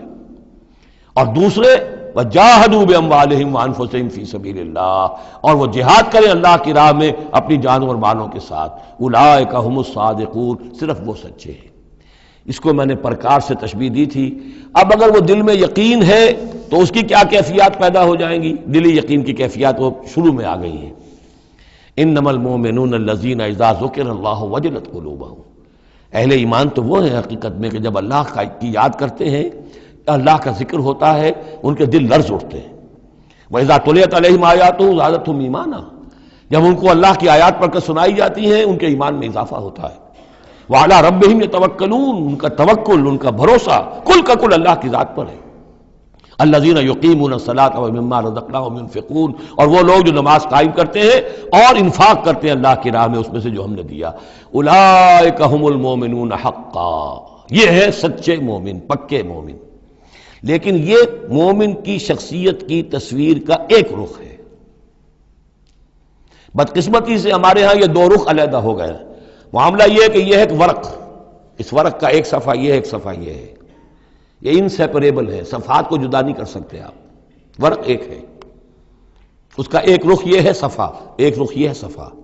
مومن کی شخصیت کا ایک صفحہ، اس کی تصویر کا ایک رخ یہ ہے، دل میں یقین ہے، اللہ کی یاد کرتا ہے، دل لرزتا ہے، آیات قرآنی پڑھتا ہے یا سنتا ہے، دل میں ایمان بڑھتا ہے، ہر معاملے میں توکل، اس کا بھروسہ اللہ کی ذات پر ہے، نماز قائم کیے ہوئے ہے، زکوٰۃ ادا کرتا ہے، اللہ کی راہ میں خرچ کرتا ہے۔ یہ شخصیت کا ایک رخ ہو گیا، اولئک هم المؤمنون حقا۔ لیکن یہ ایک رخ ہے، اور دوسرا رخ کیا ہے؟ وہ ہم والذین آمنوا وہاجروا وجاہدوا فی سبیل اللہ والذین آووا ونصروا اولئک هم المؤمنون حقا۔ اور وہ لوگ جو ایمان لائے، جنہوں نے ہجرت کی، جنہوں نے جہاد کیا اللہ کی راہ میں، اور وہ لوگ جنہوں نے انہیں جگہ دی، پناہ دی اور ان کی مدد کی، یہ ہے مومن سچے۔ تو تصویر کے ان دونوں رخوں کو جوڑیے، یہ ہے اصل میں جو آج کی ضرورت ہے۔ صحابہ کرام کی شخصیتوں میں یہ دونوں رخ تھے۔ جیسے زوال آیا ہمارے ہاں، اڑائے کچھ ورق لالے نے، کچھ نرگس نے، کچھ گل نے، چمن میں ہر طرف بکھری ہوئی ہے داستاں میری، دین کے حصے بکھرے ہو گئے، کوئی حلقے ذکر کے ہیں تو ان کو جہاد وغیرہ سے کوئی غرض نہیں، کوئی جہادی تحریکیں ہیں تو ان کے اندر جو ہے وہ دوسری کیفیات نہیں۔ اس طرح کے معاملات جو ہے تقسیم ہو چکے ہیں۔ جب تک کہ یہ مکمل شخصیتیں وجود میں نہیں آئیں گی، یہ ظاہر بات ہے صحابہ کی کمیت کے اعتبار سے تو وہاں تک نہیں پہنچ سکتے، لیکن ان کا عکس تو ہو، اس طرح کی کیفیت متوازن طریقے پر۔ اگر 25% ادھر ہے 25% ادھر بھی ہو، 10% ادھر ہے 10% ادھر بھی ہو، لیکن ایک ہی طرف 70% ہو جائے، دوسری طرف 0 ہو، وہ معاملہ گڑبڑ ہے۔ یہ دونوں جو رخ ہے شخصیت کے، ان کو جمع کرنے کی ضرورت ہے۔ اولئک هم المؤمنون حقا لهم مغفرۃ ورزق کریم، ان کے لیے مغفرت ہے اور رزق کریم ہے۔ اللہم ربنا اجعلنا منہم، اللہم ربنا اجعلنا منہم والذین آمنوا من بعد وہاجروا وجاہدوا، اور جو لوگ بعد میں ایمان لائے یا لائیں گے اور ہجرت کریں، جہاد کریں، جہادوا معکم، تمہارے ساتھ ہو کر جہاد کریں، فاولئک منکم، تو اے مسلمانوں وہ تم ہی میں سے ہیں، تمہاری جماعت، تمہاری امت حزب اللہ کے حصے ہوں گے۔ وَأُولُو الْأَرْحَامِ بَعْضُهُمْ أَوْلَىٰ بِبَعْضٍ فِي کتاب اللہ، البتہ اللہ کا جو قانون ہے، جو شریعت ہے، مثلا جو وراثت کا معاملہ ہے، اس کا تعلق جو اولو الارحام کے ساتھ ہے۔ یہ جو بھائی چارہ تھا اس کے بنا پر وراثت نہیں ہے،